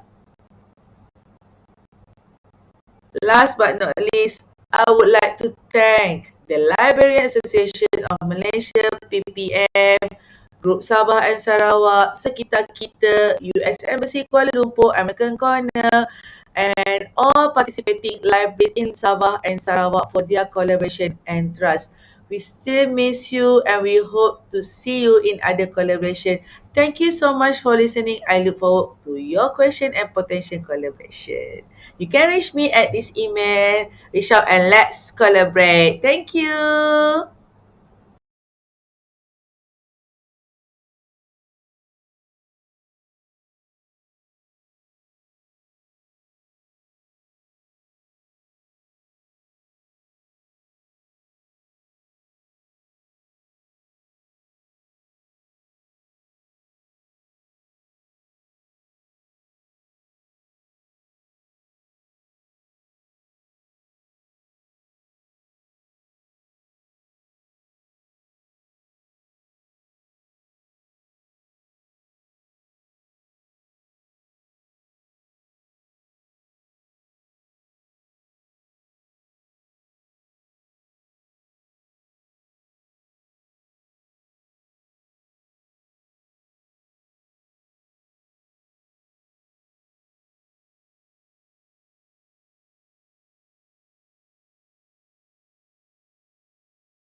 Thank you to our final presenters for closing this series of paper in such depth and clarity. Your presentation has truly highlighted an inspiring collaboration model between libraries and NGOs, one that embodies the spirit of sustainability, inclusivity, and shared community growth. With that, we have reached the end of today's paper presentations under the sub-theme Community Engagement. Let us once again extend our appreciation to all our presenters for their valuable insights and contributions.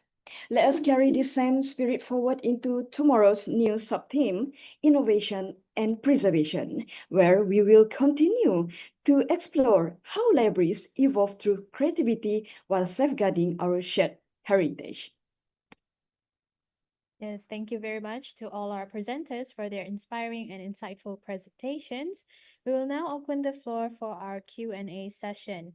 This is a wonderful opportunity to engage with our speakers, so feel free to ask questions, share thoughts, or exchange perspectives on the ideas presented today. So if any of you have any questions, please type it in the chat box. Kindly state your name and organization before your question, and we will read it out to our presenters before they answer them. Okay, so we have all of our presenters online. Yeah, we have Mr. Edison Riquet. We have Dr. Emilia Ibrahim. We have Hawani Reni as well online with us. Yeah. Manila, before I forget, maybe, yeah, don't worry about the technical issue just now. This session will remain accessible on our official social media channels, so you may view the full recording later. We truly appreciate your patience and participation. Yes, and Yeah, Manila, yeah, currently we have 188 participants in webinar chats. yes, so we are opening our floors for any questions from any of our participants regarding the papers that was presented today. Okay, so if any of you have any questions for our presenters, please do mention it in our chat box and we will read it out.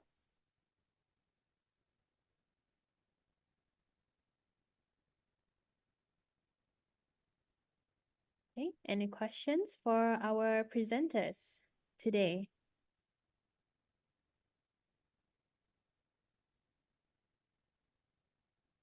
Okay, if while we are waiting for the questions from our participants, I think we can proceed with some questions that we have also from the moderators. Okay, so let us address the first paper, okay, for Mr. Edison. Is Mr. Edison inside? Okay, so Mr. Edison, as you mentioned, reading seeds, it highlights how reading habits should be nurtured from the early years of childhood. So how did you ensure that the methods and stories used in reading seeds truly connect with children from different backgrounds here in Sarawak? So, as you saw my presentation earlier, now we are reading seed 4.0. And this time around, it includes the community in Sarawak, where the highlights of the main character for the reading seed 4.0 is Amelia. It's an Iban girl, age 3 years old, and with her friend,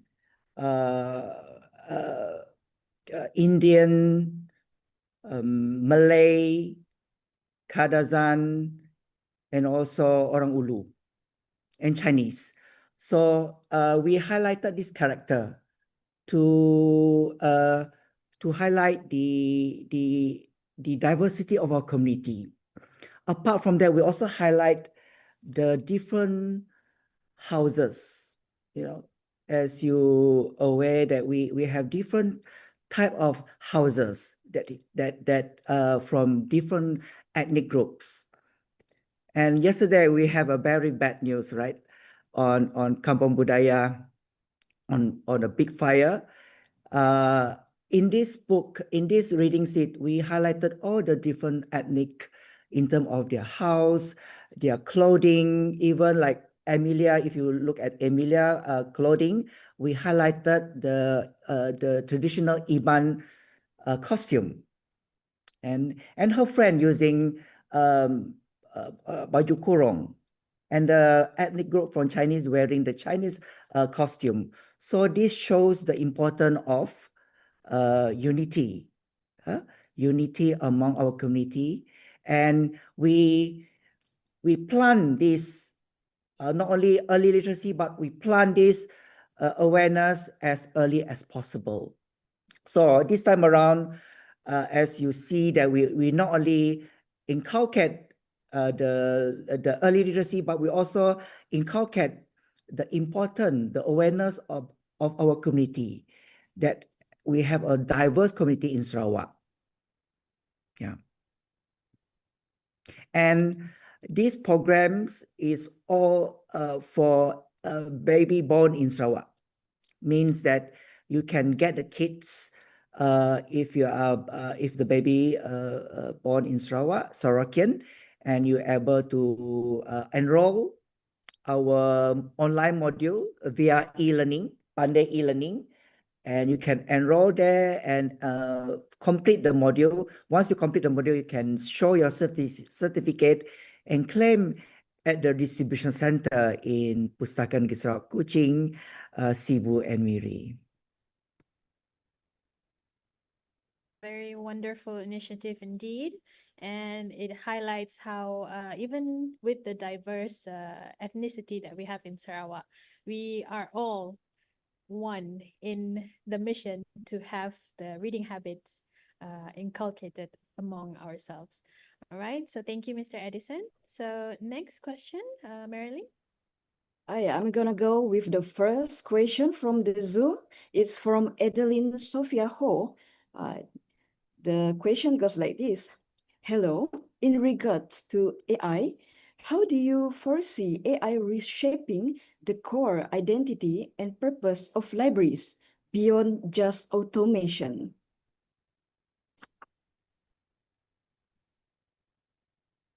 Maybe we can have the AI group presenter to answer this type of question. Right. The question was, okay. To other lines of so the answer is for wait. Okay. The answer is AI is not just automating library processes. It is fundamentally reshaping the core identity and purpose of library from being repository of information to becoming ethical and intellectual mediator in the digital world.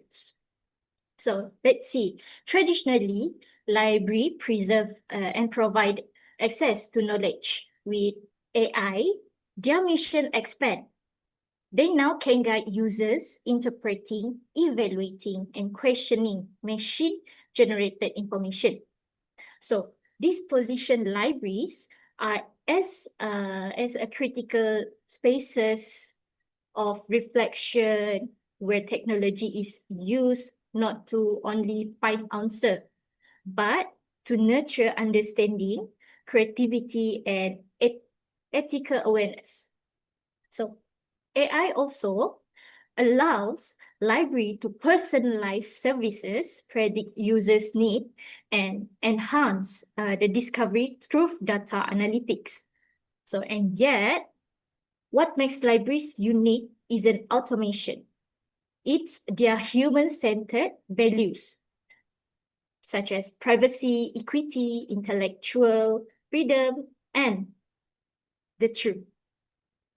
So, in conclusion, AI challenges libraries to evolve from information providers to ethics-driven learning ecosystem. Places that teach society how to use knowledge, technology, responsibility. So, for short, AI won't replace libraries.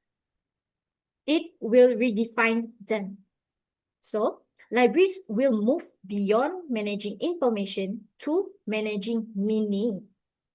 They serve as ethical guides by helping the communities think critically about what AI produce and why it's matter and how to use it responsibly and efficiently. So, in short, libraries will remain human anchors in an increasingly automated world. So, I hope this answer your question. While waiting for other participants to generate their ideas on how this AI or our today sub-team, I would love to hear the opinion from Lilian Baunpulo. Maybe Norahi? Okay, hello. I hope everyone can hear me. From this perspective, I would see from the academic point of view. So in terms of academics, so how will the library continue to be, will it change our core identity as a library in an academic world? I would say we need to rethink of what is our services and how we incorporate AI into helping the students. Of course, we cannot say that AI will, we have to look it from a different perspective. AI is not something bad. But we come to academic, we are in between of holding they need to learn from basic so that is why we need to change of how we help students to interpret this AI and how we help them to incorporate this AI while maintaining our identity as the eye of the life, the heart of the university. Students will come to us regardless with all of this technology, they will still ask us if this is suitable. Can we use AI in our assignment? How do we ensure that the assignment is still acceptable if we use certain AI technology? So it is not like it is taking over our job, like it will definitely reshape of how in the future we change together with technology and AI and becoming a, I would say not brand new library, a more enhanced library in the future. That is my point of view in AI and the library, especially in the academic point of view.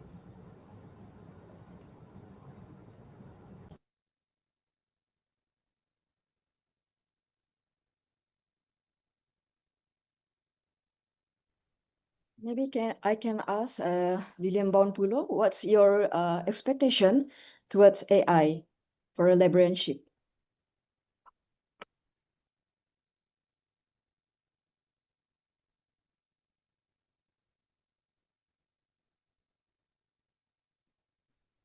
Thank you, moderator. And as for me, AI is in nowadays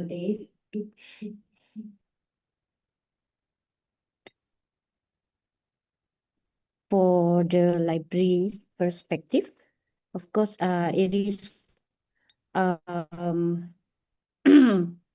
library is evolving, and so the community. So we have to we become the middle person between the technology and the AI. So we have to promote critical thinking, inclusivity, and digital ethics towards our community, so that they're able to be at par of what the technology knows there. So in this new landscape, librarians should act, we, the library community, the information provider, should act as the guide in these human relationships between the AI to so that our community can able become very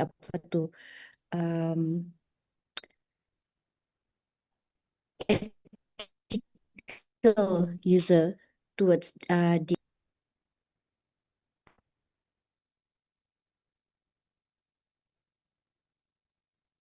Okay, thank you, Madam Lilian, for the answer.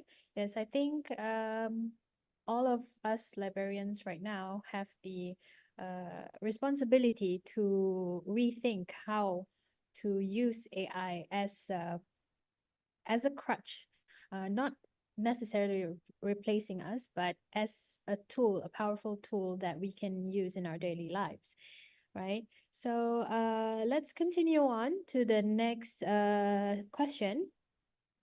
This will be directed to Dr. Emilia.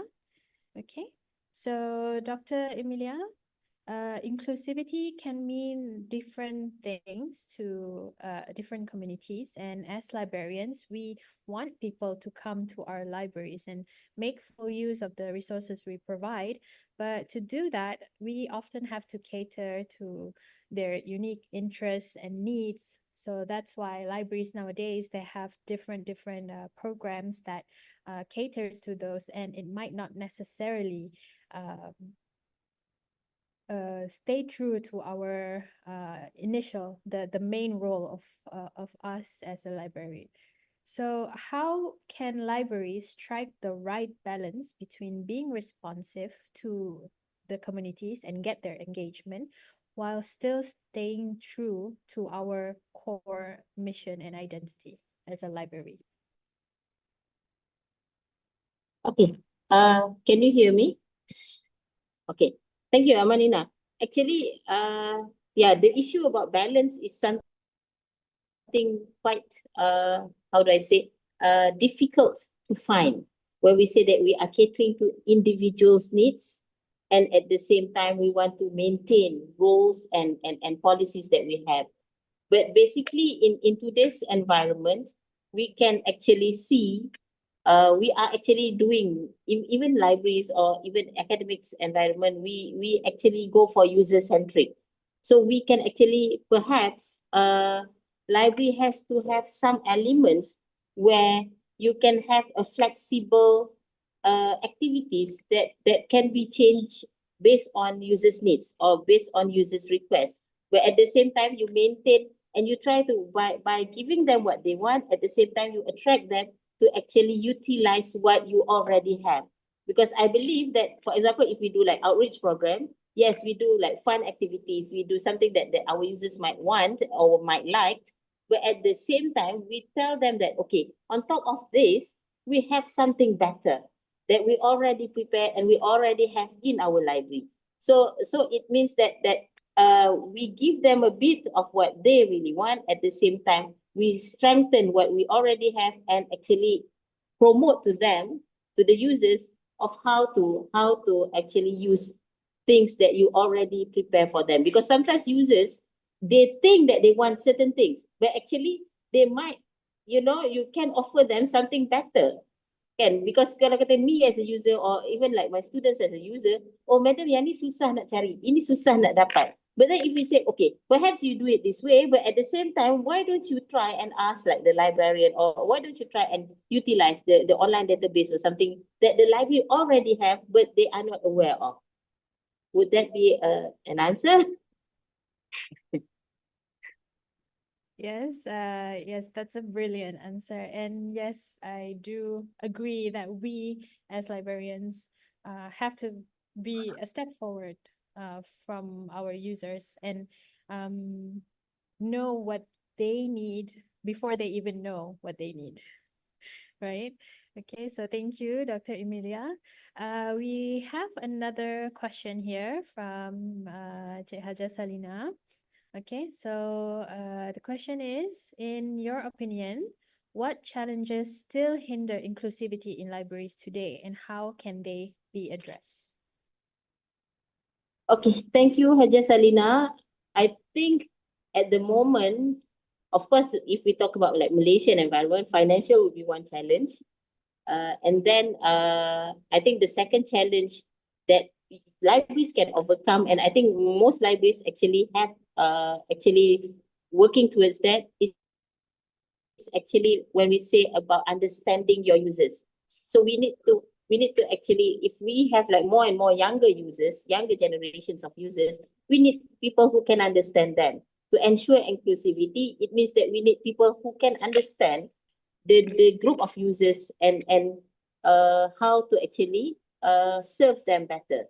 So I think like Pustaka, you have like young librarians, you have young staff and so on. So instead of just following the footsteps of the more senior staff or the more senior officers, perhaps we can actually let the younger ones to initiate something, to maybe plan something that would be suitable to your users. So I think it's more of a acceptance and commitment of the institutions. So if you are able to actually allow the young ones to move forward, to give them opportunity to perhaps plan, and you can agree with them, and at the same time it actually within the budget of the institutions, that would be something that we can overcome. So because change management is a big challenge to, I think, every organization. And people who are in like maybe even in my age or in my level of perhaps people about my age and so on lah, we are sometimes reluctant of accepting new ideas. So perhaps opening up to the younger generations would give us more opportunities towards inclusivity within libraries. Okay. Okay, thank you, Dr. Emilia. And I think we can all agree, yes, there are always new ideas, new ways of doing things around at the library. And it's not just here in Sarawak. I believe it is a global thing, yeah, for libraries anywhere in the world. Okay, so thank you, Dr. Emilia, for the answer.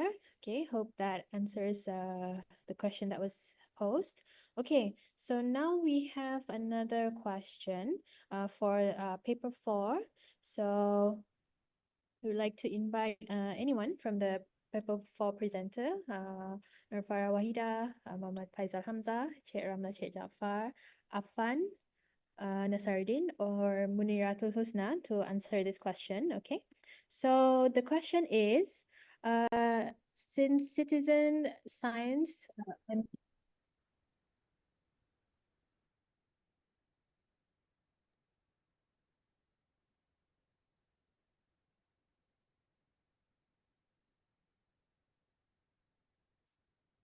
okay, sorry for the technical issue.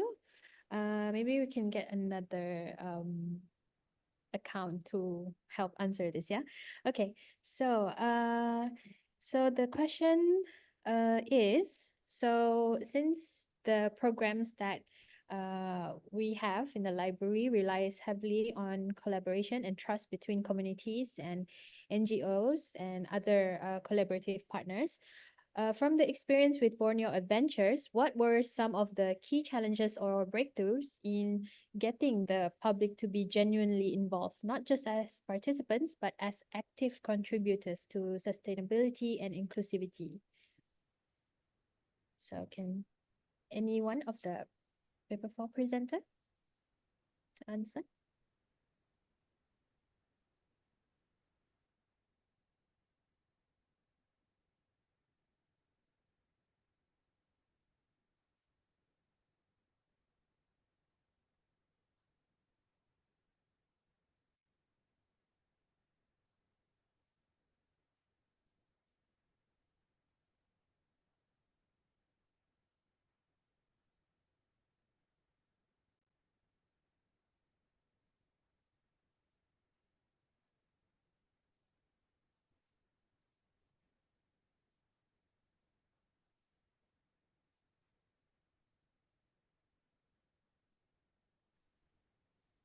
Okay, so we do have Cik Ramla, Cik Jafar in the session with us, but they have an issue with the audio and video, and they will answer from chat. So while we wait for the answer, Marina, let's sorry, the move question. to the webinar chat participants.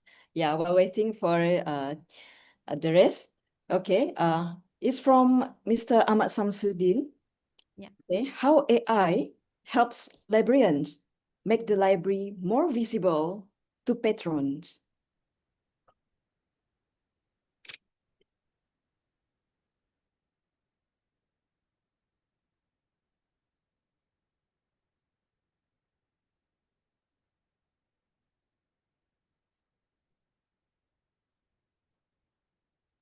Yes, I Okay, believe yeah. I believe this question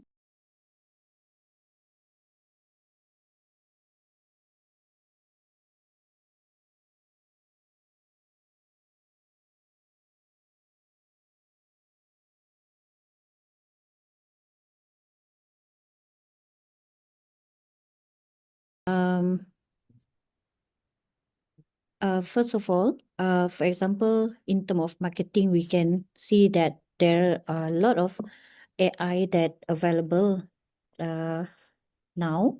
For example, for prompting to create image, video, music.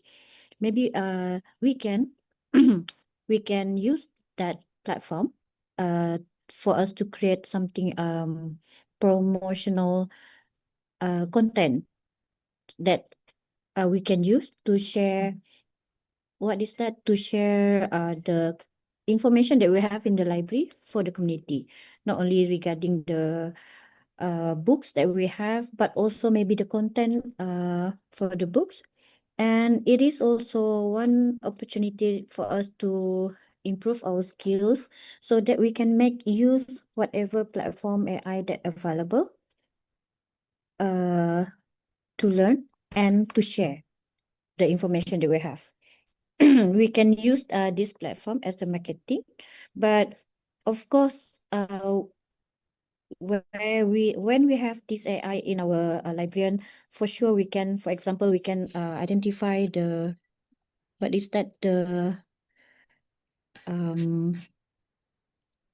it can assist us to understand what our user requests so that we can learn and prepare to fulfill our user needs, because with the help from this AI, it can be make what is that, for us to identify how to fulfill the user's need.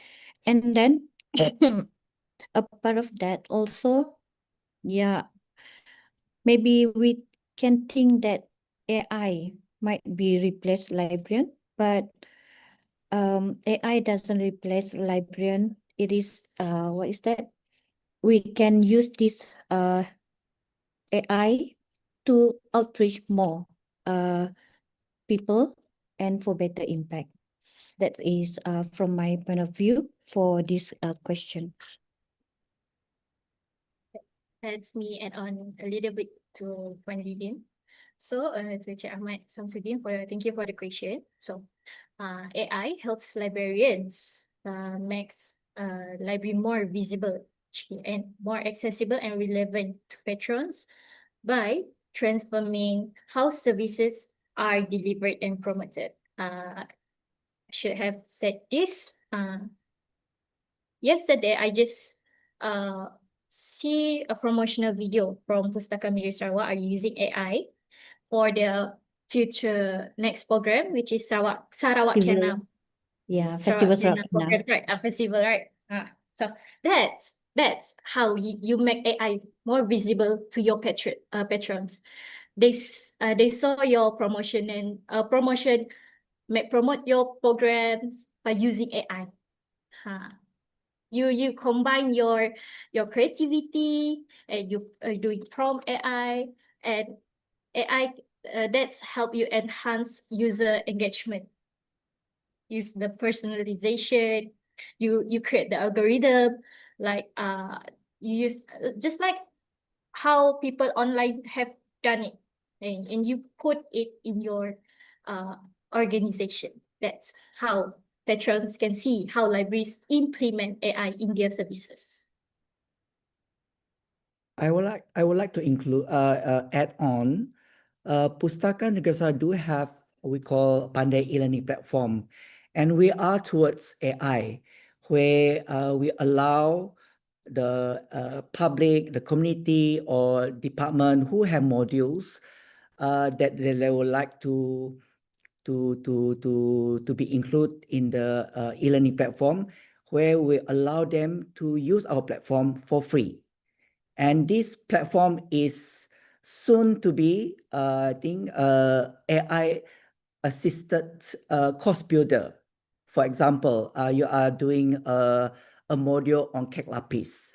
So any community who like to their module on cake lapis to share their secret recipe for cake lapis, they can share it in our platform.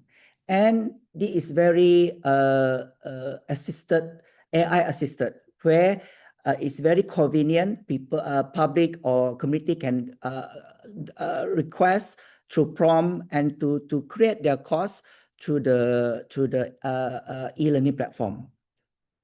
So we foresee the public who are able might be interested to put their module at our platform, so that community can share their recipe, their local history through our e-learning platform.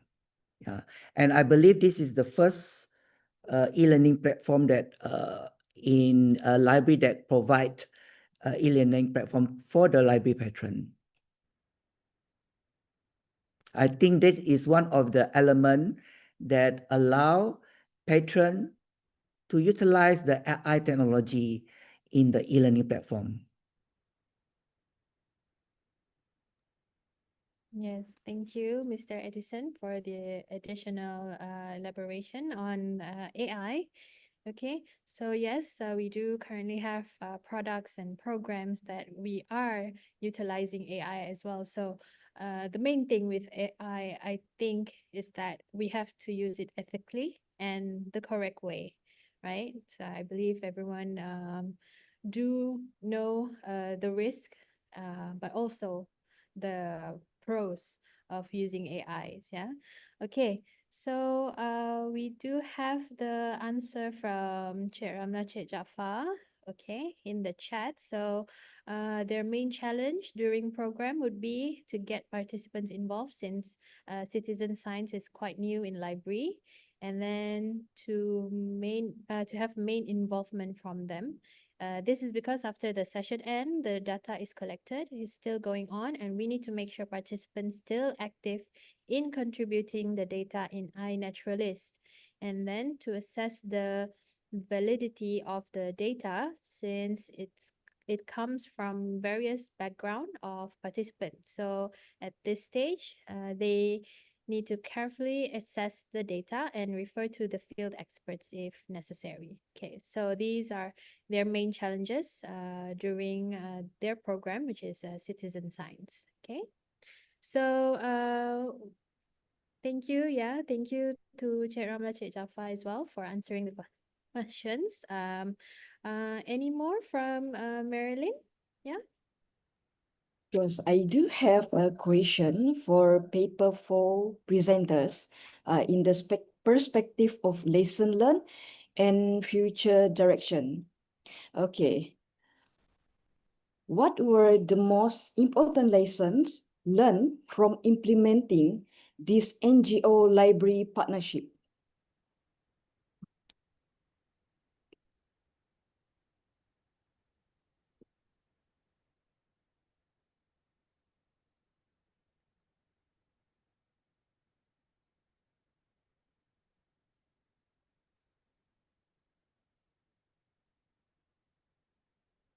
So the answer will be from the chat as well.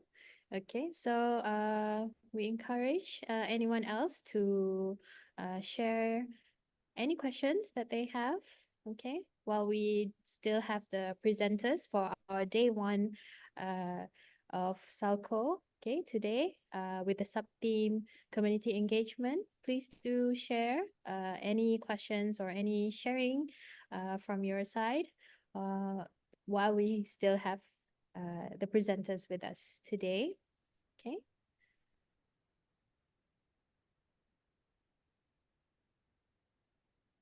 We will also have 2 more days of Salco, okay, with 2 more sub-themes. So tomorrow we will have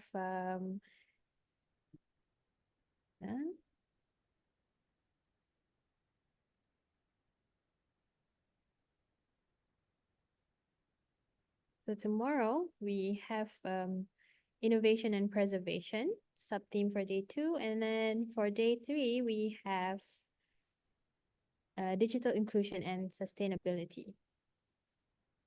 Okay. Yeah, Amelina, I already put the question just now into our chat below. Perhaps the paper 4 presenters can answer directly. We're still waiting for presenters, perhaps Cik Ramla, to answer the question in our chat. Okay, so anything else that we have from perhaps from our YouTube viewers or Facebook viewers? Any questions? We're still currently open for Q&A session before we wrap up for day 1. Okay.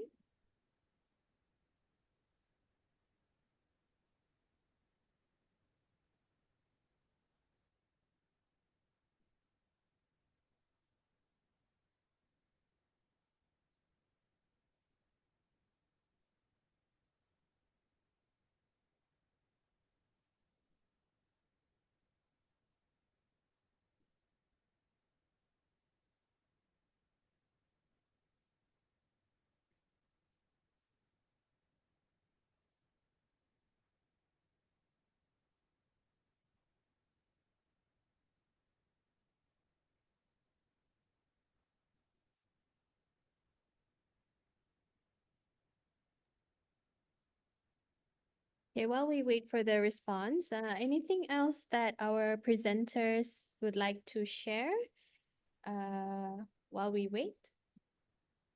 From your experiences and from perhaps your papers as well? Just as a wrap up. I believe for my paper, reading seed is not just about a program on early literacy. It's about the entire ecosystem where partnership is very important.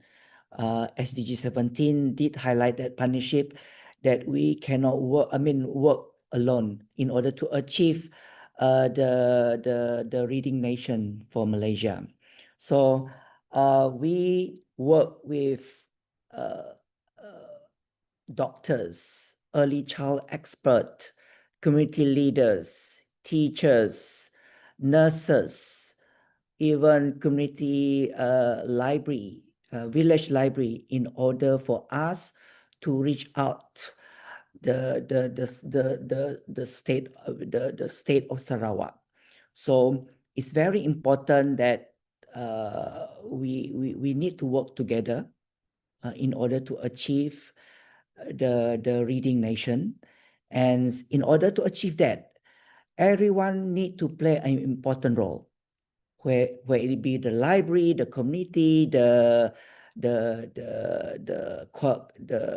ahli parliament constituency of the DUN play important role to engage not only to the library but also to the community leader. So it goes towards, so every child in Sarawak able to read and write before they even go to kindergarten. So mothers, parents is the first teacher, followed by all these assisted program where we give the kids the reading seek for free. And this is a boost, for a good startup in order that children have the access to books. Yeah. Yes, great sharing from Mr. Edison. Yes, we do believe that parents should be the first teachers before all of the programs outside of their homes. Yeah, and we do agree that. Okay, so any other presenters would like to add on? To wrap up from our paper, as we embrace AI in our libraries, let us remember that technology alone does not define our future, but we do. Let us use AI not merely to automate, but also to illuminate, to make our library more visible, more inclusive, and more connected to the community we serve. And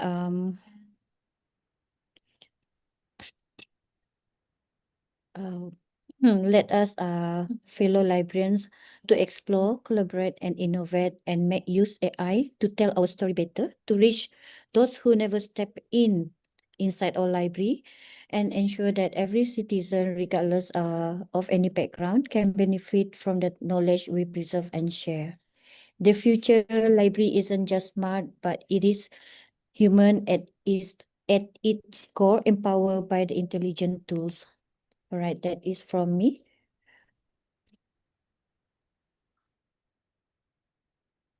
Okay, thank you, Madam Lillian, for the insight. I think we have our answer from Cik Ramla already. Marilyn, can we read? Okay, it's from Cik Ramlah, Cik Jaafar. The lesson learned would be, the first one is, we need to be more focused in targeting the group for the next citizen science event. Secondly, collaborating with other NGOs like school or faculty that usually easy to get the participants. Lastly, having a good partnership with the expert in the field that we focus on. Yeah, that's very clear, I think.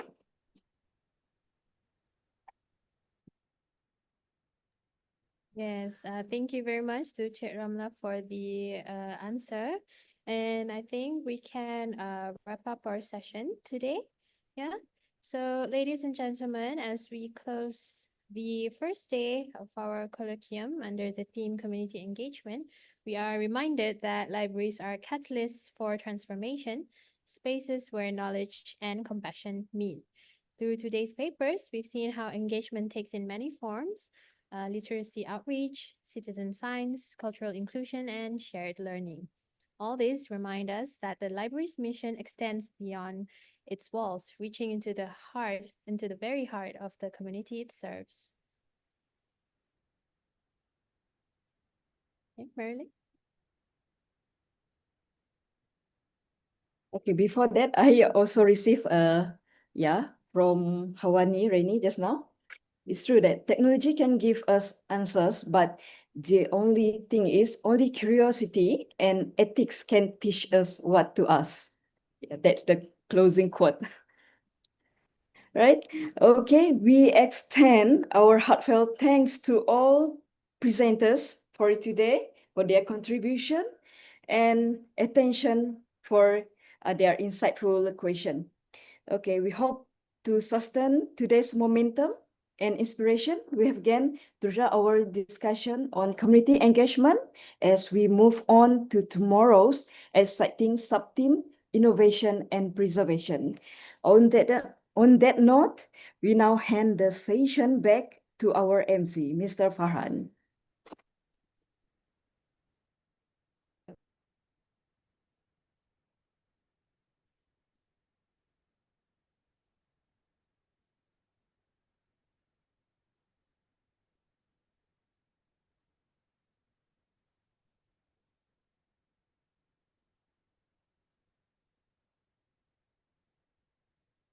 Salco 2025. A big thank you to our speaker, participants.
Tersergam indah megah menjadi kebanggaan kita, bukti wawasan dicita, maklumat dan pengetahuan, penuh terhimpun harta ilmu untuk kita teroka. Pustaka Negeri Sarawak, wadah ilmu untuk semua, bersama kita manfaatkannya. Pustaka Negeri Sarawak, berteknologi dan berusaha, berkhidmat ikhlas untuk kita. Pustaka Negeri Sarawak, tersergam indah megah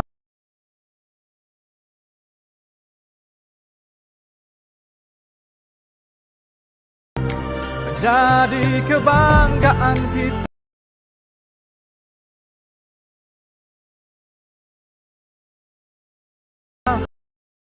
bukti wawasan dicita,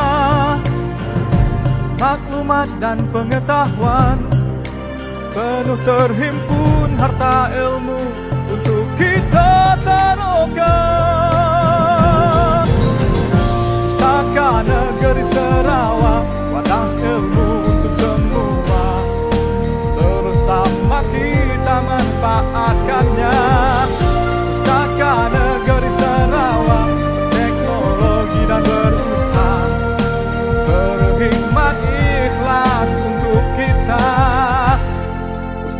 negeri Sarawak.